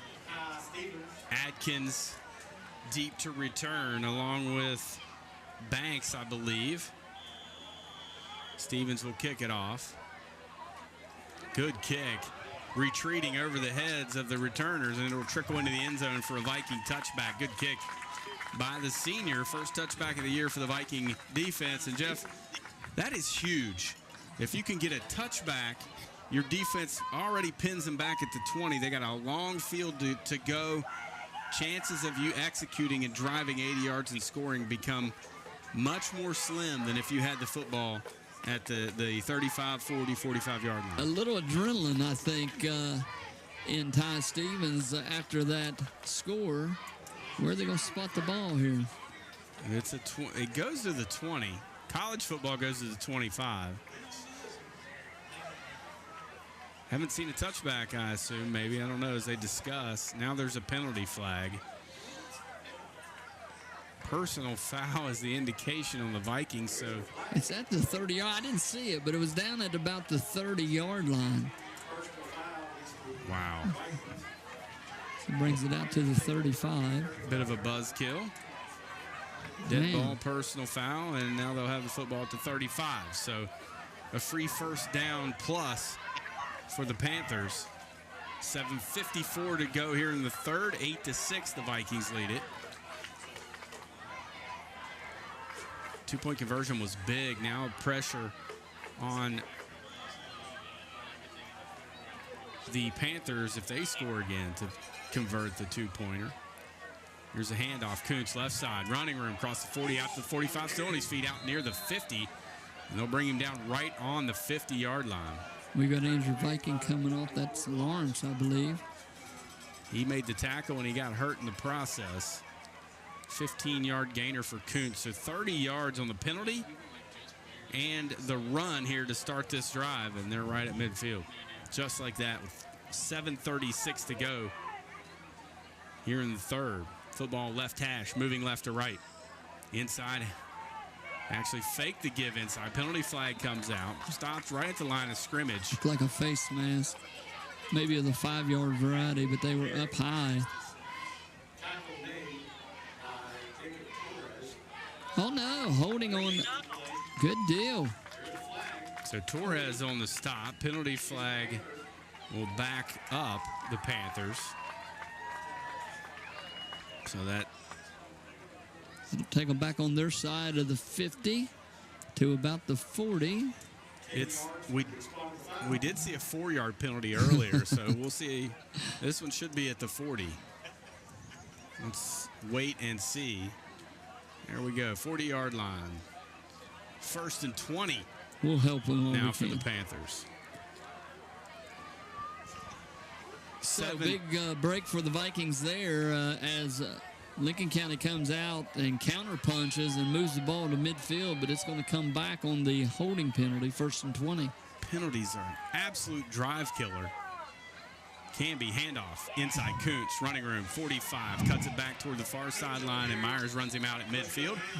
He got all that yardage back. It'll be 2nd and 10. Another penalty flag, in the Vikings secondary. Well, let's see. That must have been late in the play. I wonder if that's holding or blocking the back downfield. We'll see. And that one's holding. Now it's at the Viking 45. So wipes out the 10-yard gain. Right back to the 40. So here we go again. Is that a do-over? Penalty flag was at the Viking 45. So I don't know if in high school it's marked off from where the play ends or where the penalty happened. If it was where the penalty happened, then that was a 15-yard penalty. But if it was from where the play ends, then it was a 10-yarder. So not sure exactly how that rule is, but it's 1st and 20 once again. Adkins in the pistol, standing at his 35. Hands it off to Kuntz, right up the middle, 45. Out to the 48, 49-yard line. Another good gainer, 9 yards. Getting close to that 50-yard line again, and that's where all the holding begins, Brian. So big run there by Kuntz, the Viking defense, giving up again a big chunk of yardage to the running back, the senior. We've got to find a way to slow him down. It's Chris Jenkins on the stop for the Vikings. 2nd and 11. Football at the Lincoln County 49-yard line. Right in the middle of the field. Adkins in the pistol. 3 receivers near side. Fakes the give. Fumbles it. Ball's on the turf. Adkins scoops it in and takes a shot. He's going to lose a couple back to the 45. Fortunate to get that one back. I think he thought Kuntz was going to clamp down on that ball. He didn't. And big mistake there for Lincoln County as they're going to lose 3 more yards. Jeff, that ball bounced right back into his hands. Very fortunate to get that football back. They sure were, Brian, and big 3rd down play now for the Vikings, 3rd and 15. Adkins in the gun. Snap back, looking, flushing, near side, looking to throw, looking downfield. He'll tuck it and run with it, and he's going to be ran out of bounds at the Viking 49-yard line, and that was dangerously close to a late hit as the Vikings were barreling in there trying to get him out of bounds and keep him from getting the yard to gain. He's still going to be about 9 yards short. And Kuntz was asking the official, he said, didn't he hit him out of bounds? And he said, go back to your huddle. They had a bit of a gripe, Jeff. It was really close. Vikings may have dodged a bullet there. Steve Adkins will punt it away. He stands on his own 40. Myers and Jenkins deep to return. Drops the snap, and he's not going to get it out of there. He's brought down all the way back at the 42-yard line. That's Ty Stevens. Viking quarterback, defensive back, comes up with a big play as it wasn't a bad snap, Brian. He just dropped it. And Ty was right there to bring him down as he tried to sprint to his right. Tried a little rugby-style punt. Nothing doing. And the Vikings, again, in great field position. Great play by Ty Stevens and the Vikings. Chance to grab a 2-score lead here. They give it to Hunter Brown. Puts his shoulder down. He'll pick up a couple of yards. Second and 8 it'll bring up. Looked like something was going there, but they closed it down very quickly. Picks up about a half a yard, maybe give him 1, maybe 1.5. Now they got it marked at 2, so Brown gets positive yards. Second and 8. Vikings out of the huddle quickly. Inside handoff and a good, powerful run. Hit at the point of attack, Ethan Kay. Jeff, he is a tough guy to bring down in tight quarters. It's a wrestler mentality, man. He got up in that hole, and you said he wasn't hit solidly, but they had their arms around him. He just continued to twist and turn and churn forward and breaks out of that tackle, gets into the secondary, and brings up third and manageable now.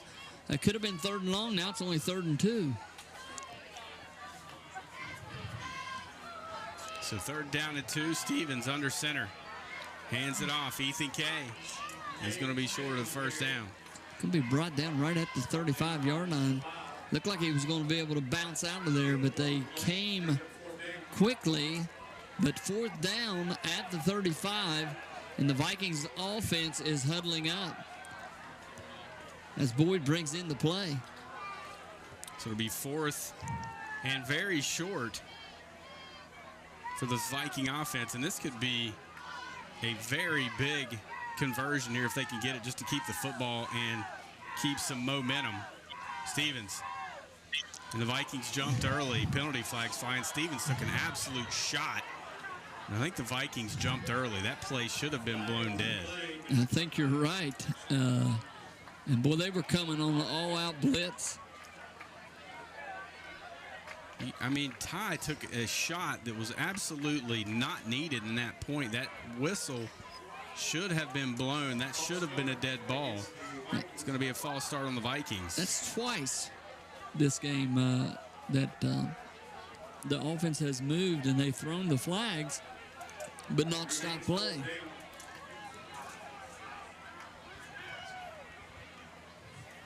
So what was 4th and manageable is now 4th and 6. So 4th and 6 and a timeout appears is going to be whistled. This has really been a bit of a mess here. I think they didn't spot. It was 4th and 2, wasn't it? I'm really confused as to what is going on here. Yeah, I don't think.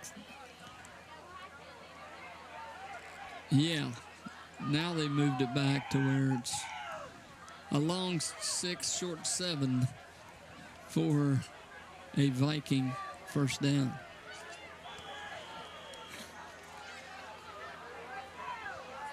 Stevens looking to throw, rolling toward the far sideline. Into the flat. Caught. Myers has the first down. Dodge forward across the 30 down to the 28. Big conversion. And there they go. Nice route by Myers. He created some space. Stevens on the move, rolling out to his right, was able to hit him right between the 1 and the 4. And he gets out of bounds. But first down, Vikings. They lead Lincoln County 8-6. With 3 minutes to go here in the 3rd period. Big conversion as Stevens breaks the huddle. Vikings come to the line. D'Amico in motion. Handoff. K right up the middle. He'll pick up a couple of yards. And you can see Stevens looks like he has a little more confidence, Brian, in rolling out and throwing the football. And I like those little out passes. You catch him biting. May get a a little down and out and go, and the hole between the corner and the defensive back is a good place to throw that ball. Stevens pitches near side. D'Amico, he has running room, gets the corner, 20, 15, 10, 5. House call. Aiden D'Amico, Vikings lead it by 2 scores. He gets on the corner, Brian, and there's not a player in a white jersey that can track him down as D'Amico hit that corner like a rocket, turned it upfield, and nobody could catch him. Check that, a 2-score lead if they get this 2-point conversion. They lead it by 8 right now, 14-6. They'll go for 2 again. Stevens. 3 receivers to the right, same play, got it. In and out of the hands. Hunter Brown looked like he had a good defensive play at the last second, but a penalty flag laying down. That looked like a 10-point lead for the Vikings. We'll see as they... Looks like it's going to be on the Vikings. Early indications. Looked like a rub route, and they caught, I think it was Virgil coming across the middle. And that'll move the Vikings back. We'll see if they... Is that a replay, Jeff, or is that a... Can you... No, it's a penalty. They're going to back them up. What do you have in the book for a 2-point conversion from the 18-yard line? Well, one thing for sure, you got to throw it. If you're going to throw it, you got to throw it to the goal line. So you got to give him time to get the ball out of there, and you got to get your receivers running good, crisp routes off the line of scrimmage. Stevens, 2 receivers either side. 2-point conversion, looking to throw, has time. Over the middle, Boyd in and out of the hands of Parker Boyd. He had all kinds of running room. Ball falls to the turf, 14-6. The Vikings lead it. 2:24 to go here in the third. We'll step out. More Viking football after this.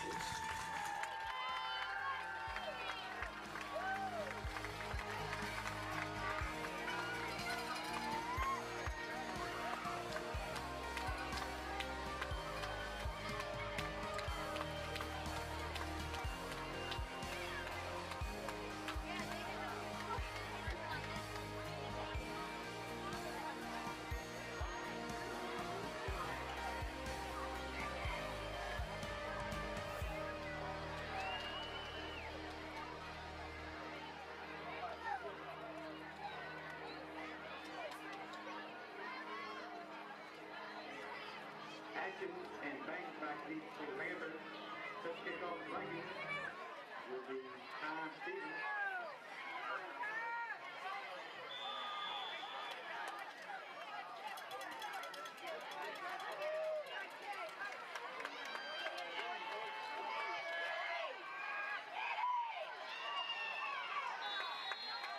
Atkins on a return.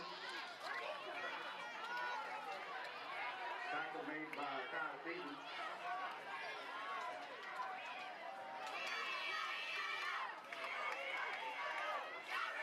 Adkins returns it from the 13 out to the 38-yard line, and then Stevens lays the lumber, bringing him to the turf after a return of 25 yards. Panthers will have it back, looking to tie this thing up as they trail by 8. Here with 2:16 to go in the third period. Adkins hands off to Adkins. Ty Stevens in there on the initial contact, gain of about a half a yard. Ty's everywhere tonight. Doing a good job on coverage, doing a good job on the defensive side. He's throwing the ball much better tonight. It helps when you can get chunks of yardage with your running game. It kind of opens that up a little bit, but you still got to execute. So Vikings 14, Lincoln 6, 1:43 to go on the running clock here in the third period, Brian. Be nice to get the defense off the field quickly again. Ty 3 of 6 for 70 yards and a touchdown so far here tonight. Shovel pass underneath. Snoggle with it across the 45, angling toward the near sideline, and he's pushed out of bounds by Virgil Myers at the Viking 41. Big gainer there on 2nd and 9. Good play. Virgil was going to make him pay for it after making him run that far across the field. And he did, and he came up dinged a little bit. 20-yard pickup. The Panther, but he's back on the field. 1st and 10 at the Viking 41. Panthers on the march. Adkins off to Kuntz, left side. Nowhere to go. Looked like Hall. Colin Moore. No, I'm sorry, Moore. And over the field tonight, Joe. Is that Winter back on the field? He was dinged up early with what we assumed was an ankle injury, but he's back out there and looks like he's moving. Frankie's moving pretty good. Great to have him back. Both of those guys were a handful in that first half. Back out there together. 2nd down and 9. Adkins. Confusion in the backfield. Hands off to Austin Atkins. Should have been a loss of a couple, but Austin Atkins made something out of nothing, Jeff. He should have been stopped for a couple of yard loss. He picks up 4 yards down to the 35. So much confusion that it confused the Viking defense a little bit. And you're right, Atkins made something out of nothing there as the clock winds. Under 30 seconds to go here in the 3rd period. Larry, Moe, and Curley, which way did he go? Picked up 5, 3rd and 4 at the Viking 35. This play clock at 11, game clock at 10. Adkins in the pistol. Hands it off. Kuntz sidesteps a tackler, and he's brought down after a gain of a yard. It'll be 4th down. Good play. Kuntz brought down by Hunter Brown in there along with Noah Casto. Good defense. That'll probably be the final play of the 3rd period. The Vikings lead it 14-6 as we go to the final period of action. Both teams searching for win number 1 of 2022. Who can execute, who can take care of the football and put the finishing touches on this? Hopefully the blue and white. We'll find out next. You're listening to Viking football right here on C98 The Bull.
They're going to go for it. Handoff. They got it.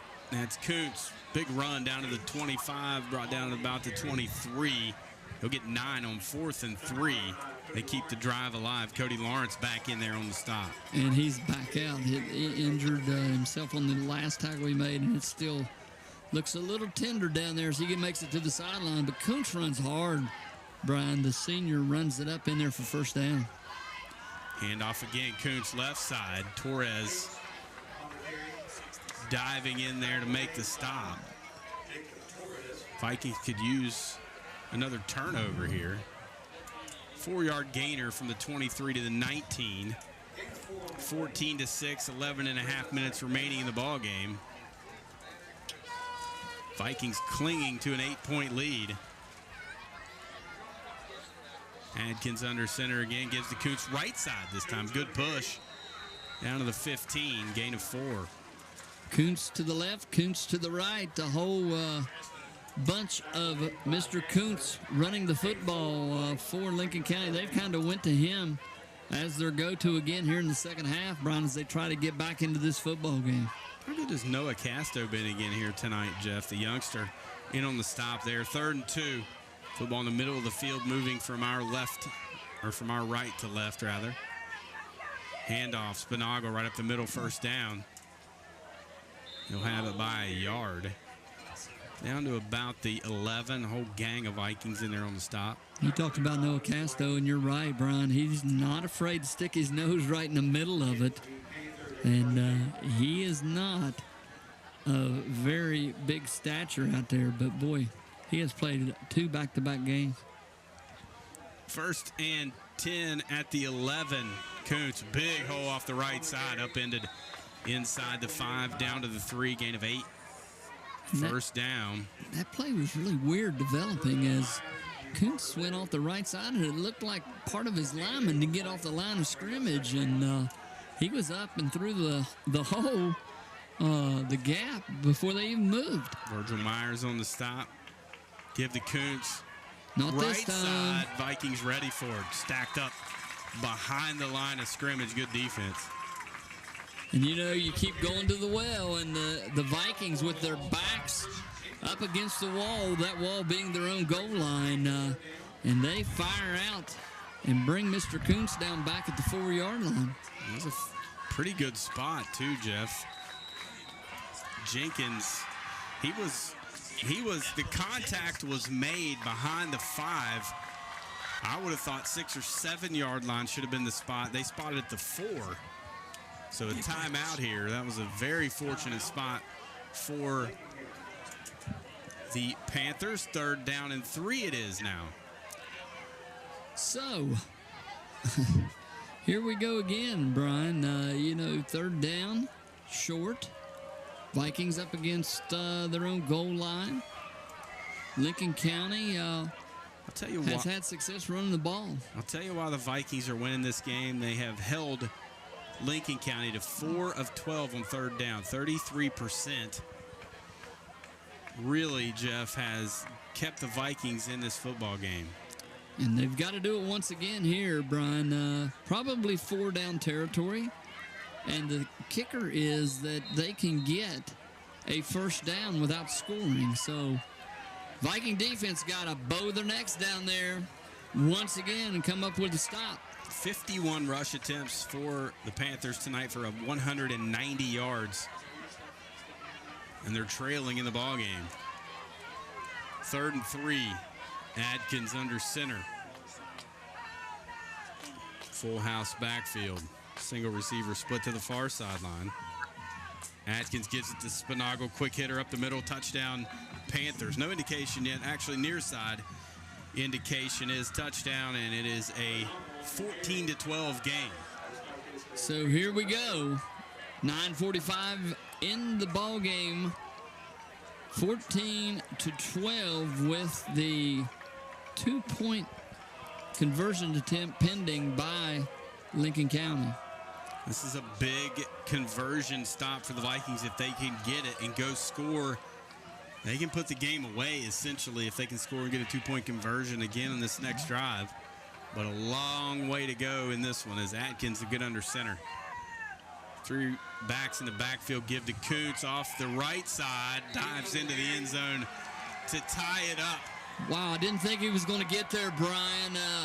He had to go through a Viking defender. The defender went low, and Kuntz went high and got to the goal line, extended the ball out, and gets the score. Let's go down to the sidelines. The Hall's Tires sideline report. Phil, we got a good one, my friend. Yeah, it certainly feels good to be back in a ball game like this, guys. I'll tell you what, you can almost tell that the fans, the family of these players, the student section, we're all waiting for something to cheer for. And to hear this crowd and this stadium come alive like that in that 3rd quarter when the Vikings played just about a perfect quarter of football was really good. And the sideline, the players really were getting excited. If they keep up this level of energy, Coach have to get him one of those get-back coaches they get in the NFL so they can stay on the sidelines.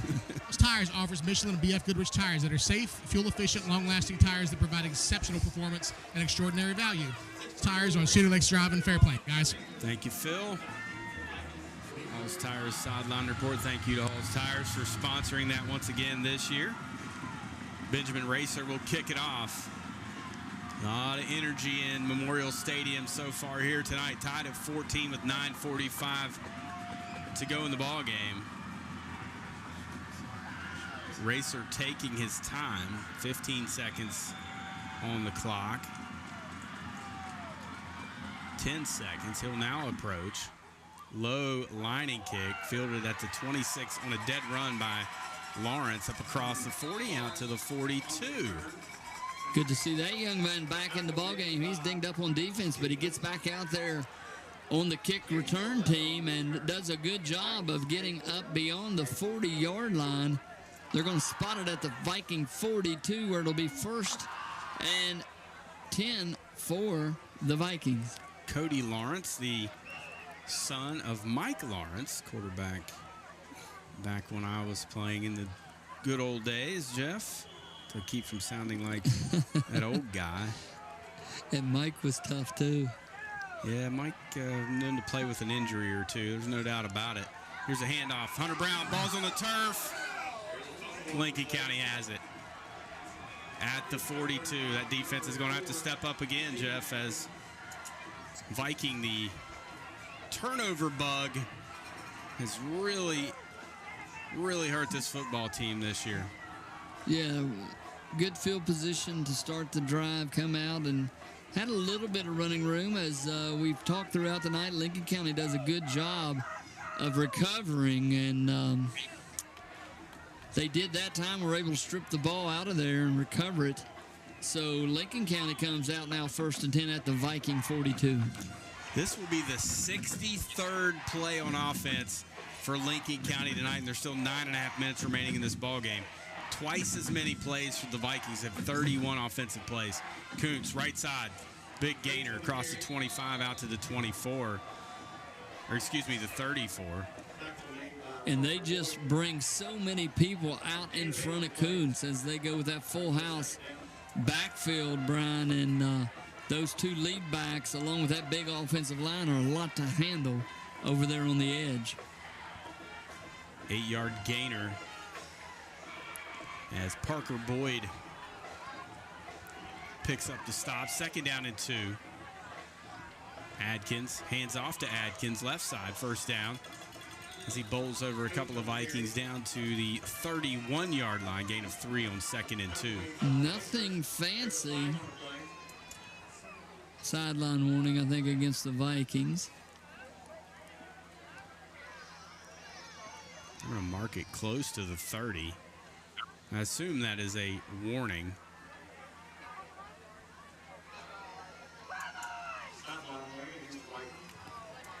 So, no harm, no fouls. They're going to spot it. 1st down for Lincoln County, Brian, and they just continue to get chunks of yardage on that little lead play, almost like a power right or power left. They've got a guy right off the guard tackle position. Now he comes in motion. 8:45 clock turning. 1st and 10 at the Viking 31. Play action, rolling out into the flat, caught, makes a man miss, and fights down to the 26. Another penalty flag flies in late. And I think it's going to be a late hit, maybe. Not for sure. I'm sure the coaches for Lincoln were lobbying for that over on the sideline. No, maybe not. Panthers backing up. Cody Lawrence on the stop for the Vikings. Is that a hold? Your guess is as good as mine. Yep. They're not real excited about giving an indication, but there it is. Holding. So it'll be 1st down and 16 now at the 36-yard line on the right hash, moving right to left. We are tied up. 8:30 remaining in this one. Clock turning.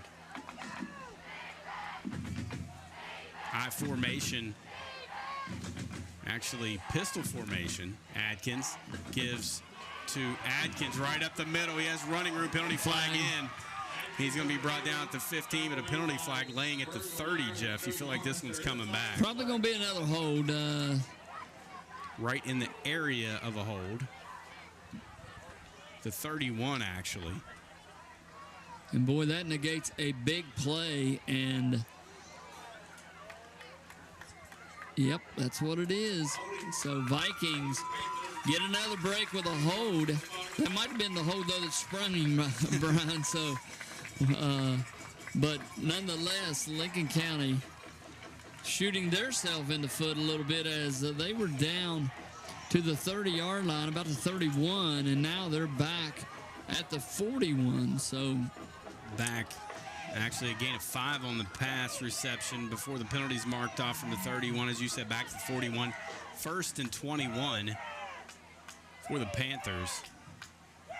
Hand off again to Adkins, and nothing doing that time. Bradley Anderson in there on the initial stop.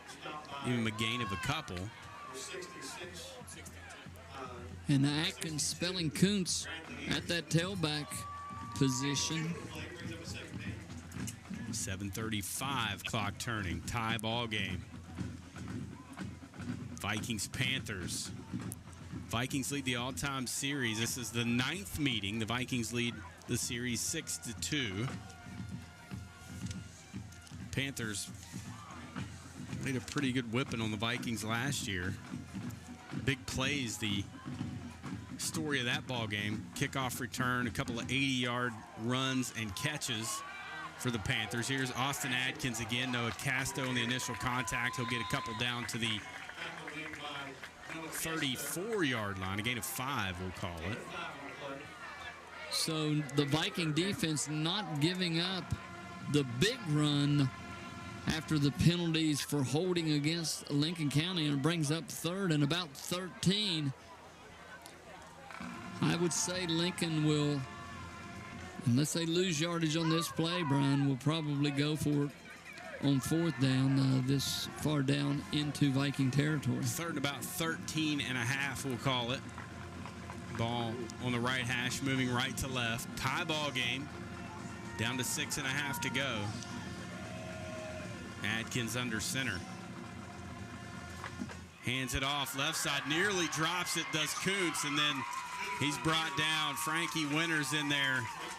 He's very fortunate to not fumble that football. Hunter Brown in there as well. And Kuntz is down on the play.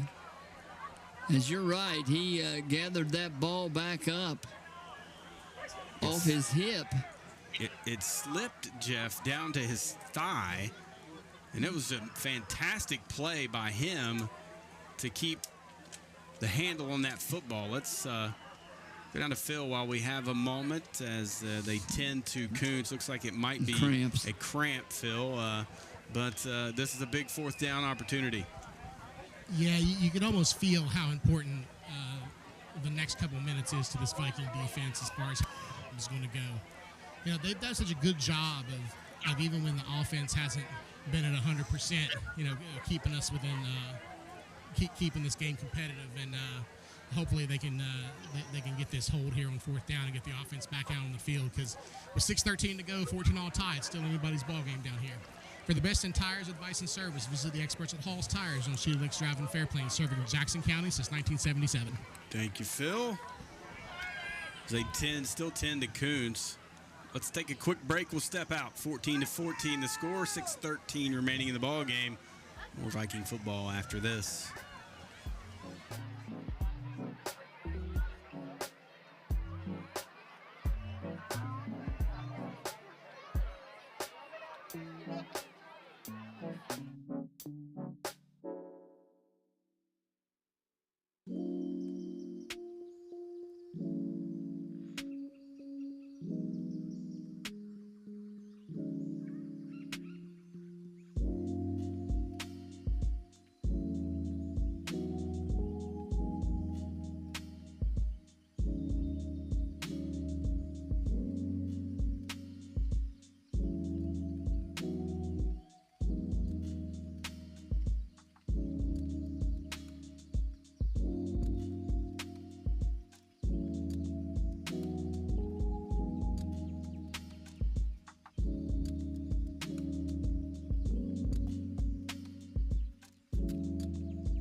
Memorial Stadium.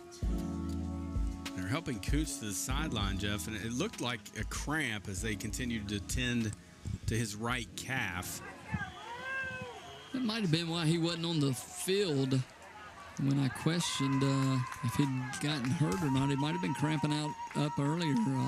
He's run the ball a bunch tonight. 35 carries for 179 yards for him. It's 4th and 13.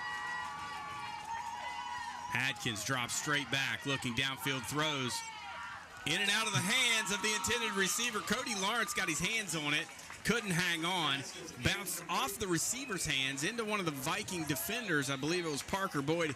He couldn't hang on, Jeff, but that's probably a break. That would have cost us about 25 yards of field position. You're right. I was kind of glad that after it went through the Panther receiver's hands that we didn't pick it off, because we'd have been deep in our own territory. But that brings it back out to the 32 of the Vikings, and that's where they'll take over 1st and 10. 5:49 in the ball game at their own 32. We're all tied.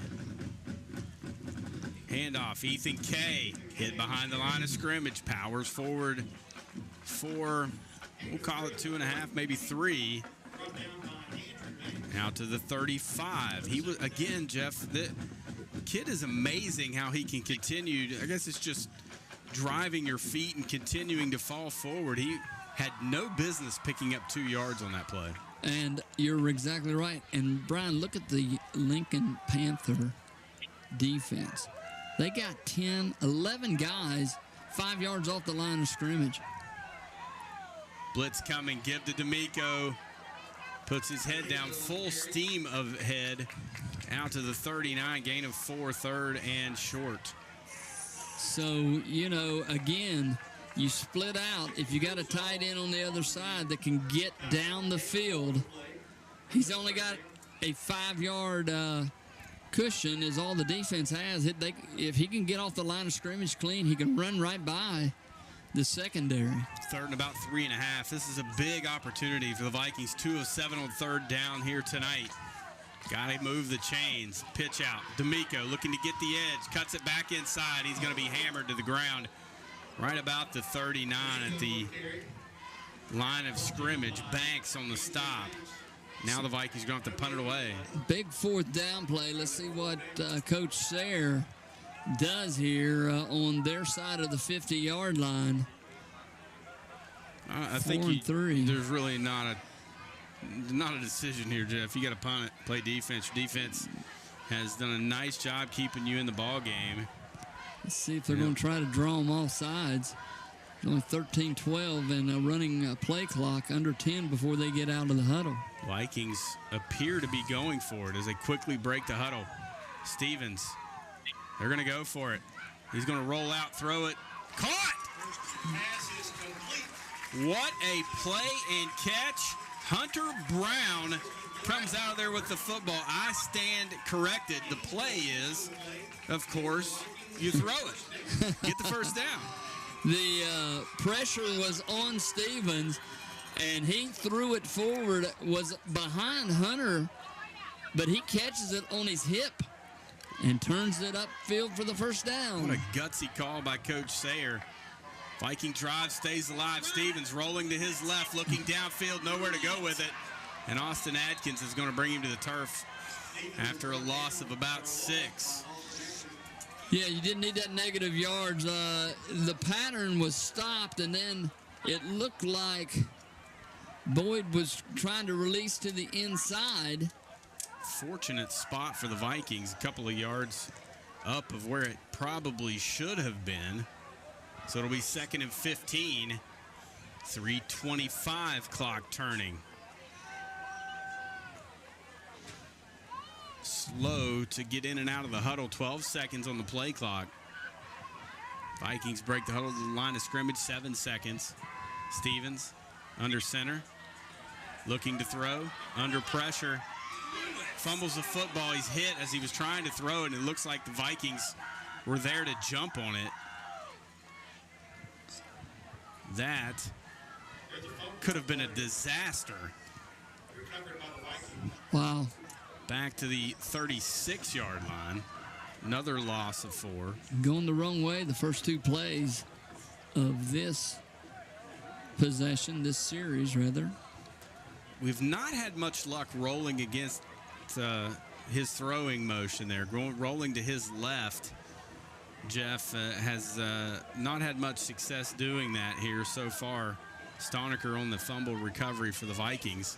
3rd and 19. Stevens steps up in the pocket, takes a shot from Austin Adkins. He gets up to the line of scrimmage, and now the Vikings will have to punt it away. Jailbreak by Lincoln County. As soon as Ty got back and tried to set, he stepped up in the pocket, but there was nothing there, and you said it, he took a hit on that play by Adkins. Now he's got to go out and punt. They take a timeout with 2:15 to go. Vikings will have to punt it away. Football at their own 37. 2:15 to go, Brian, and I don't know if Kuntz is able to get back into the ball game with the leg cramps. We're going to have one timeout left as well, Jeff, with 2:15 remaining here in the ball game. So remember that. You get a good punt out of there and you pin them deep. The way your defense is played, you have to feel pretty good about it. Hoping maybe they'll force something into coverage and give you an opportunity to come up with a turnover. Stevens dinged up as he goes back into punt formation. They're going to stay. It's like Austin Adkins deep to return. Stevens punts it out of there. High punt angling toward the Viking sideline. Takes a big Viking hop at the 25. Adkins fumbles it and falls on it. Wow. That was fortunate. You're not kidding. I mean, I know that ball looked like it was so far away from Mr. Atkins after he bobbled it, and he looked like it was in slow motion as he went back after it. Viking defense was down there, but couldn't get stopped in time to reverse field and try to get that fumble. Listen, I'm going to be completely honest with you. There's going to be a lot of people getting chewed out on special teams meeting come Monday. There have been a lot of mistakes on both sides. And that was a near disaster for the Panthers as Adkins gets the call up near the 30-yard line, close to 5 yards, first down.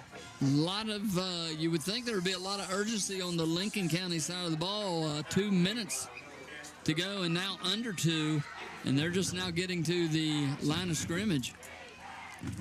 Adkins, three backs in the backfield, 2 tight ends, single receiver, split to the field, handoff to Adkins. He makes a man miss and squirts forward out to the 32-yard line, gain of a couple. Third down and short. They don't have enough time to just gain 5 yards. So the Viking defense, keep everybody in front of you. Don't let anybody get behind, get big deep on any kind of play action pass. Another Viking timeout. It'll be 3rd and 2. A stop here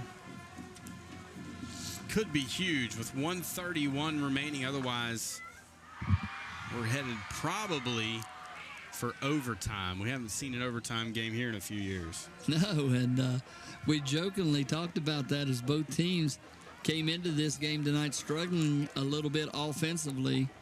And we said, well, it could be a low-scoring game that might lead into overtime because both teams kind of mirror each other, and that's exactly what we've got. 14-14, our score, minute 31 to go in the ball game, and Lincoln County in possession at their 32-yard line. 72 offensive plays for Lincoln County so far here tonight, and only 14 points on the board. 39 for the Vikings with 14 points. Had several opportunities. Viking defense has done a nice job, and they're getting another opportunity here. 2 receivers either side. Pistol formation for Adkins. Austin Adkins, the lone setback. Give it to Austin. Right side. He has first down yardage. Blocking it back. No call. Yeah, there comes the flag. Parker Boyd absolutely blocked in the back as he was coming in to make that stop, and that'll back him up. Ty Stevens on another stop for the Vikings. Very untimely penalty if you're a Panther fan, that would have been first down yardage out to the 39. And, they were set up, Brian, split slot to the left, split to the right, looking at a definite pass formation. Tried to slip Atkins out of there and backfired on him with the block in the back by the receiver. So it'll be third down and about 7 for the Panthers. Same formation, man in motion, coming to the near side. Atkins hands it off, counter play. Near side 30, cutting it outside. Brought down by Jenkins. He's going to be shy of the first down marker out to the 32-yard line. Host the Vikings coming in there to make the stop. It'll be fourth down. And when you run that wide receiver reverse like they did, first it wasn't clean on the handoff, Brian, but also you come out there and you stop, you're turning right back into the teeth of that defense in pursuit, and he took a wallop over here on this near sideline. So it'll be 4th and 4. Football just across the Lincoln County 31-yard line on the near hash. Another timeout on the field as a minute and 1 second remain. Vikings trying to preserve as much time on that clock as possible. And we hope, Jeff, either a blocked kick or kick it to 14. Yeah, Lincoln County hasn't executed their punt team very well either. We've came close a couple times. So let's see what happens here. Mr. Excitement, Virgil Myers, standing at his own, backing up now to the 40-yard line. Steve Adkins will punt it. Low snap, gets it out of there. End over end punt. Virgil on a run at the 45, angling across midfield. 45, 40, still on his feet, brought down at the 37-yard line. Don't kick it to Virgil where he gets a run at it, Jeff. That's what happens. There were a lot of people on that Lincoln County sideline holding their breath as 14 took it on a dead run. Virgil Myers, he turns it upfield, eluding tacklers, and finally gets brought down, as you said, at the 37-yard line. 55 seconds to go here in the ball game. Let's see if the Vikings can throw a dart down there and get in the end zone. 18-yard return. Hunter Brown counter play, a little running room, 35, ran out of bounds at the 30. Clock stops. Gain of 8. Good job by Brown getting outside. Good seal blocks over there by the offensive line to give him room to run. And as you said, he picks up 8, but more importantly, gets out of bounds. 48 seconds to go now in the ballgame. Vikings 1 timeout remaining, as you said, 48 seconds. 30 yards away from a victory.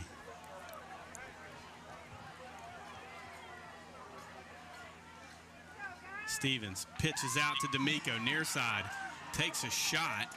He's going to gain about a yard. And the Vikings are going to have to hurry up to the line of scrimmage or call the timeout, and they do. Have to burn their final timeout after a gain of a yard. I'll tell you, D'Amico is so tough, Brian.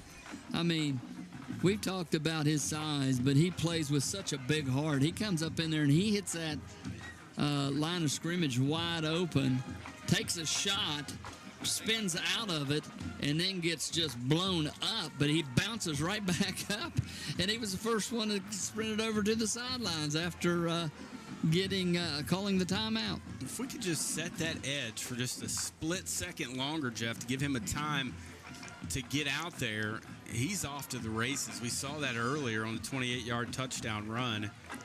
But Panthers doing a nice job, Jeff, of setting that edge and not allowing D'Amico to turn upfield and get his shoulders going north and south. 39.4 to go. Vikings burn their final timeout. Football just across the 30. Third down, about 2.5. Stevens under center. D'Amico in motion. Handoff inside. Ethan K, first down, diving down to about the 24-yard line, Jeff, as clock will stop as they reset the chains. Gain of 5. Vikings hustling up to the line of scrimmage. Stevens clocks it with 28.2 to go. Mother, may I take 25 giant steps. Exactly. Let's get this thing into the end zone. 28.2 to go. 2nd and 10. New personnel onto the field for the Vikings. Football at in the middle of the field, rather, at the 24, moving left to right. 20 seconds on the play clock. Stevens in the pistol. 2 receivers either side. And a timeout. Lincoln County burns their final timeout. I don't think they expected the Vikings to come out in that formation, Brian. It was definitely a passing formation. And as I said, they had the majority of their defense within 5 yards of the line of scrimmage looking for the run. Had one safety back, but coaching staff over there just didn't want to take a chance of getting burnt deep. What do you do here, Jeff? You're 24 yards away from snapping a 10-game losing streak, 5th longest in school history. Nobody wants it more than those guys down there in the white helmets, and you just have to focus. You have to execute in these moments. You can't do something silly and give them an opportunity to go the other way with it, but at the same time, you still want to be aggressive. Yeah, and we're going to come out split slot, and that puts a lot of pressure on that defense. Now, the offensive line's got to keep the Lincoln County defense out of the backfield. Stevens pump fakes, throws it near side, jump ball. Parker Boyd in and out of the hands. And a good defensive play by Stephen Adkins, as it was just a little underthrown, Jeff. I thought we might get an interference call early, but Atkins did get his head turned around and find the football and was able to bat it away. But, wow. Fantastic play by Stephen Adkins. 21.9 to go. 3rd and 10 now, as the Vikings can take their time as the clock stopped. 15 seconds on the play clock. I'm not sure what the referees are doing down there. They're having a conference again as they're picking up a flag. They had a flag down on the play, and they picked it off. They picked it up, excuse me. Nobody saw the flag. Not sure where it was, but here we go. 3rd and 10. Stevens back to pass, looking to throw near side. He's got Virgil Myers on a wheel route. In and out of the hands. Intercepted, but a penalty flag's down. Has to be interference with 13.3 to go. So the Vikings should be the beneficiary of a big penalty here. Without a doubt, good pass by Stevens, threw it and Virgil was open. I mean, he was open. They closed. The only way they could keep that pass from being completed was to commit the interference penalty, and they did just that. So let's see, high school. I get the rules all mixed up on pass interference between high school, college, and pro. They're all different, it seems like. We'll see. I'm not sure as I don't think it's a the spot officials foul. Converge. Pass interference is called on Panthers.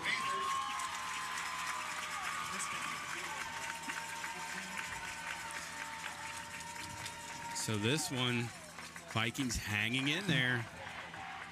Is it a half the distance? It is a half the distance.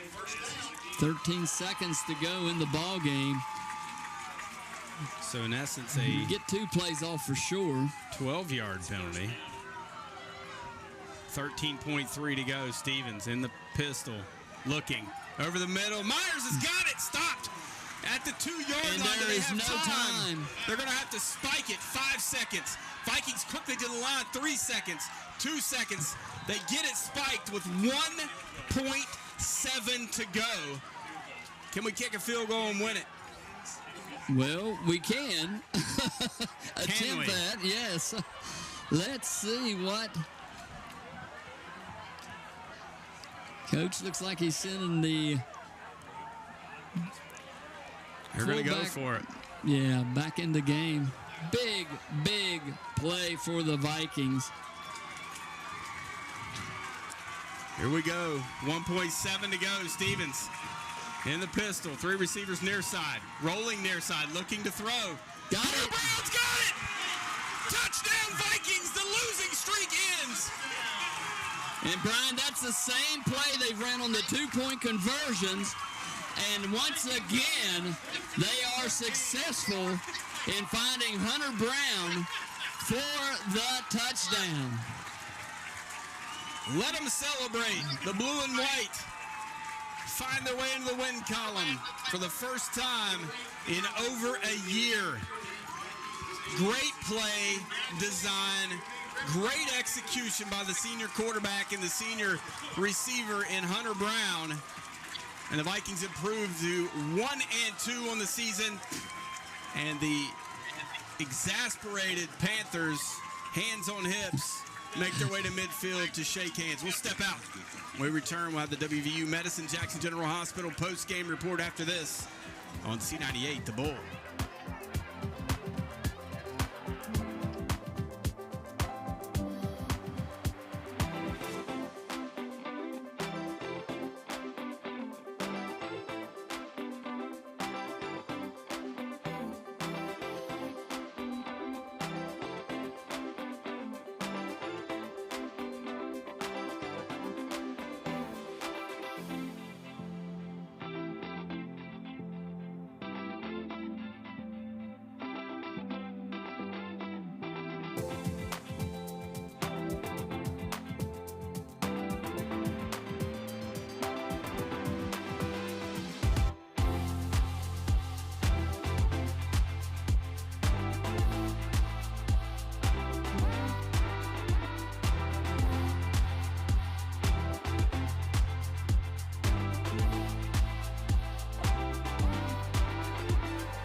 Ripley High School as we go down to the sideline as the team and the cheerleaders and the entire home section sings the alma mater. Phil Iman is with a victorious Steve Sayer. Guys, I'm here with a very Coach Steve. Coach, it doesn't get more exciting than that. 1 minute to go. Praise the Lord. That was awesome. That was awesome. That was divine intervention, and we'll take every bit of it. Coach, it seemed like everybody, both sides of the ball, really seemed to have a big step at tonight's game. Talk about how the defense kept you in it through that first half. And our defense played their hearts out. I don't know what the time of possession was, but they played the entire first half, and they did a fantastic job. I thought they won us the game with their heart and toughness. Coach, you had some big fourth down calls there, some good conversions there to keep it alive. Is that something you plan for, or is that something you just call based on how the game feels? Based on how the game feels and where we are on the field. And, you know, I think we've got some guys that can pass it and catch it. But, you know, tonight their defense was playing really tough too, so we just got to keep working on it. So when you get out here with 1 minute left to go and you've got that much of the field to work that, is that something you've worked on since August, or is that something we're just figuring out as we go? We work on those kind of situations every week. Coach Simon up there, he had his plan from the beginning of the fourth quarter on what we were going to do. We were hoping that we could get that 2-point conversion and not have to score in the last play of the game, but we'll take it. Coach, I've missed talking to you. I'm going to meet you back here next week for another one. Yes, sir. We're going to get another one, too. Thank you. Back to you guys. Thanks, Phil, and happy for him, Jeff. It's been a long road, man. Happy for the kids more than anything. Happy for the Viking fans. Just feels good to get a victory. No better medicine than a victory Big crowd here tonight. Midget leaguers, cheerleaders, and players. Great crowd, great atmosphere, and great finish for the Vikings. And, Brian, before we get off the air, I need to make an announcement for Terry Landis about homecoming. Let's hear it, man. What do you got? All right, homecoming is scheduled for Friday, September 16th. The Alumni Association is planning an indoor tailgate, and they have invited some special Viking football teams. If you're in a class of 69 to 70, 70, 71, 71, 72, 72, 73, we're going to give some special recognition to those teams at tailgate and prior to halftime. So if you have any questions, call Terry Landis at 404-272-2649 or contact Dale Rubin, Mike McIntyre, or Alan Humphrey. So looking forward to homecoming, looking forward to having some teams back, and hopefully this Viking win streak can continue. Jeff, player of the game tonight, you have to give it to Ty Stevens. He played great football on both sides. He was 6 of 10 passing, a couple of touchdowns. He had some big stops defensively. I feel like the senior did what he had to do to make sure we could get a win here tonight. He sure did, and you could see at the end of the game he was spent. When you kick off, punt, play defense, play offense, don't really come off the field much at all, and then step up and make big plays at the end of the game. Threw some pretty balls, especially in that last drive. Pass interference call was big. He threw the ball exactly where he needed to throw it, catchable ball, and they had to do the interference on that, Brian, to stop that play from being complete for a touchdown earlier.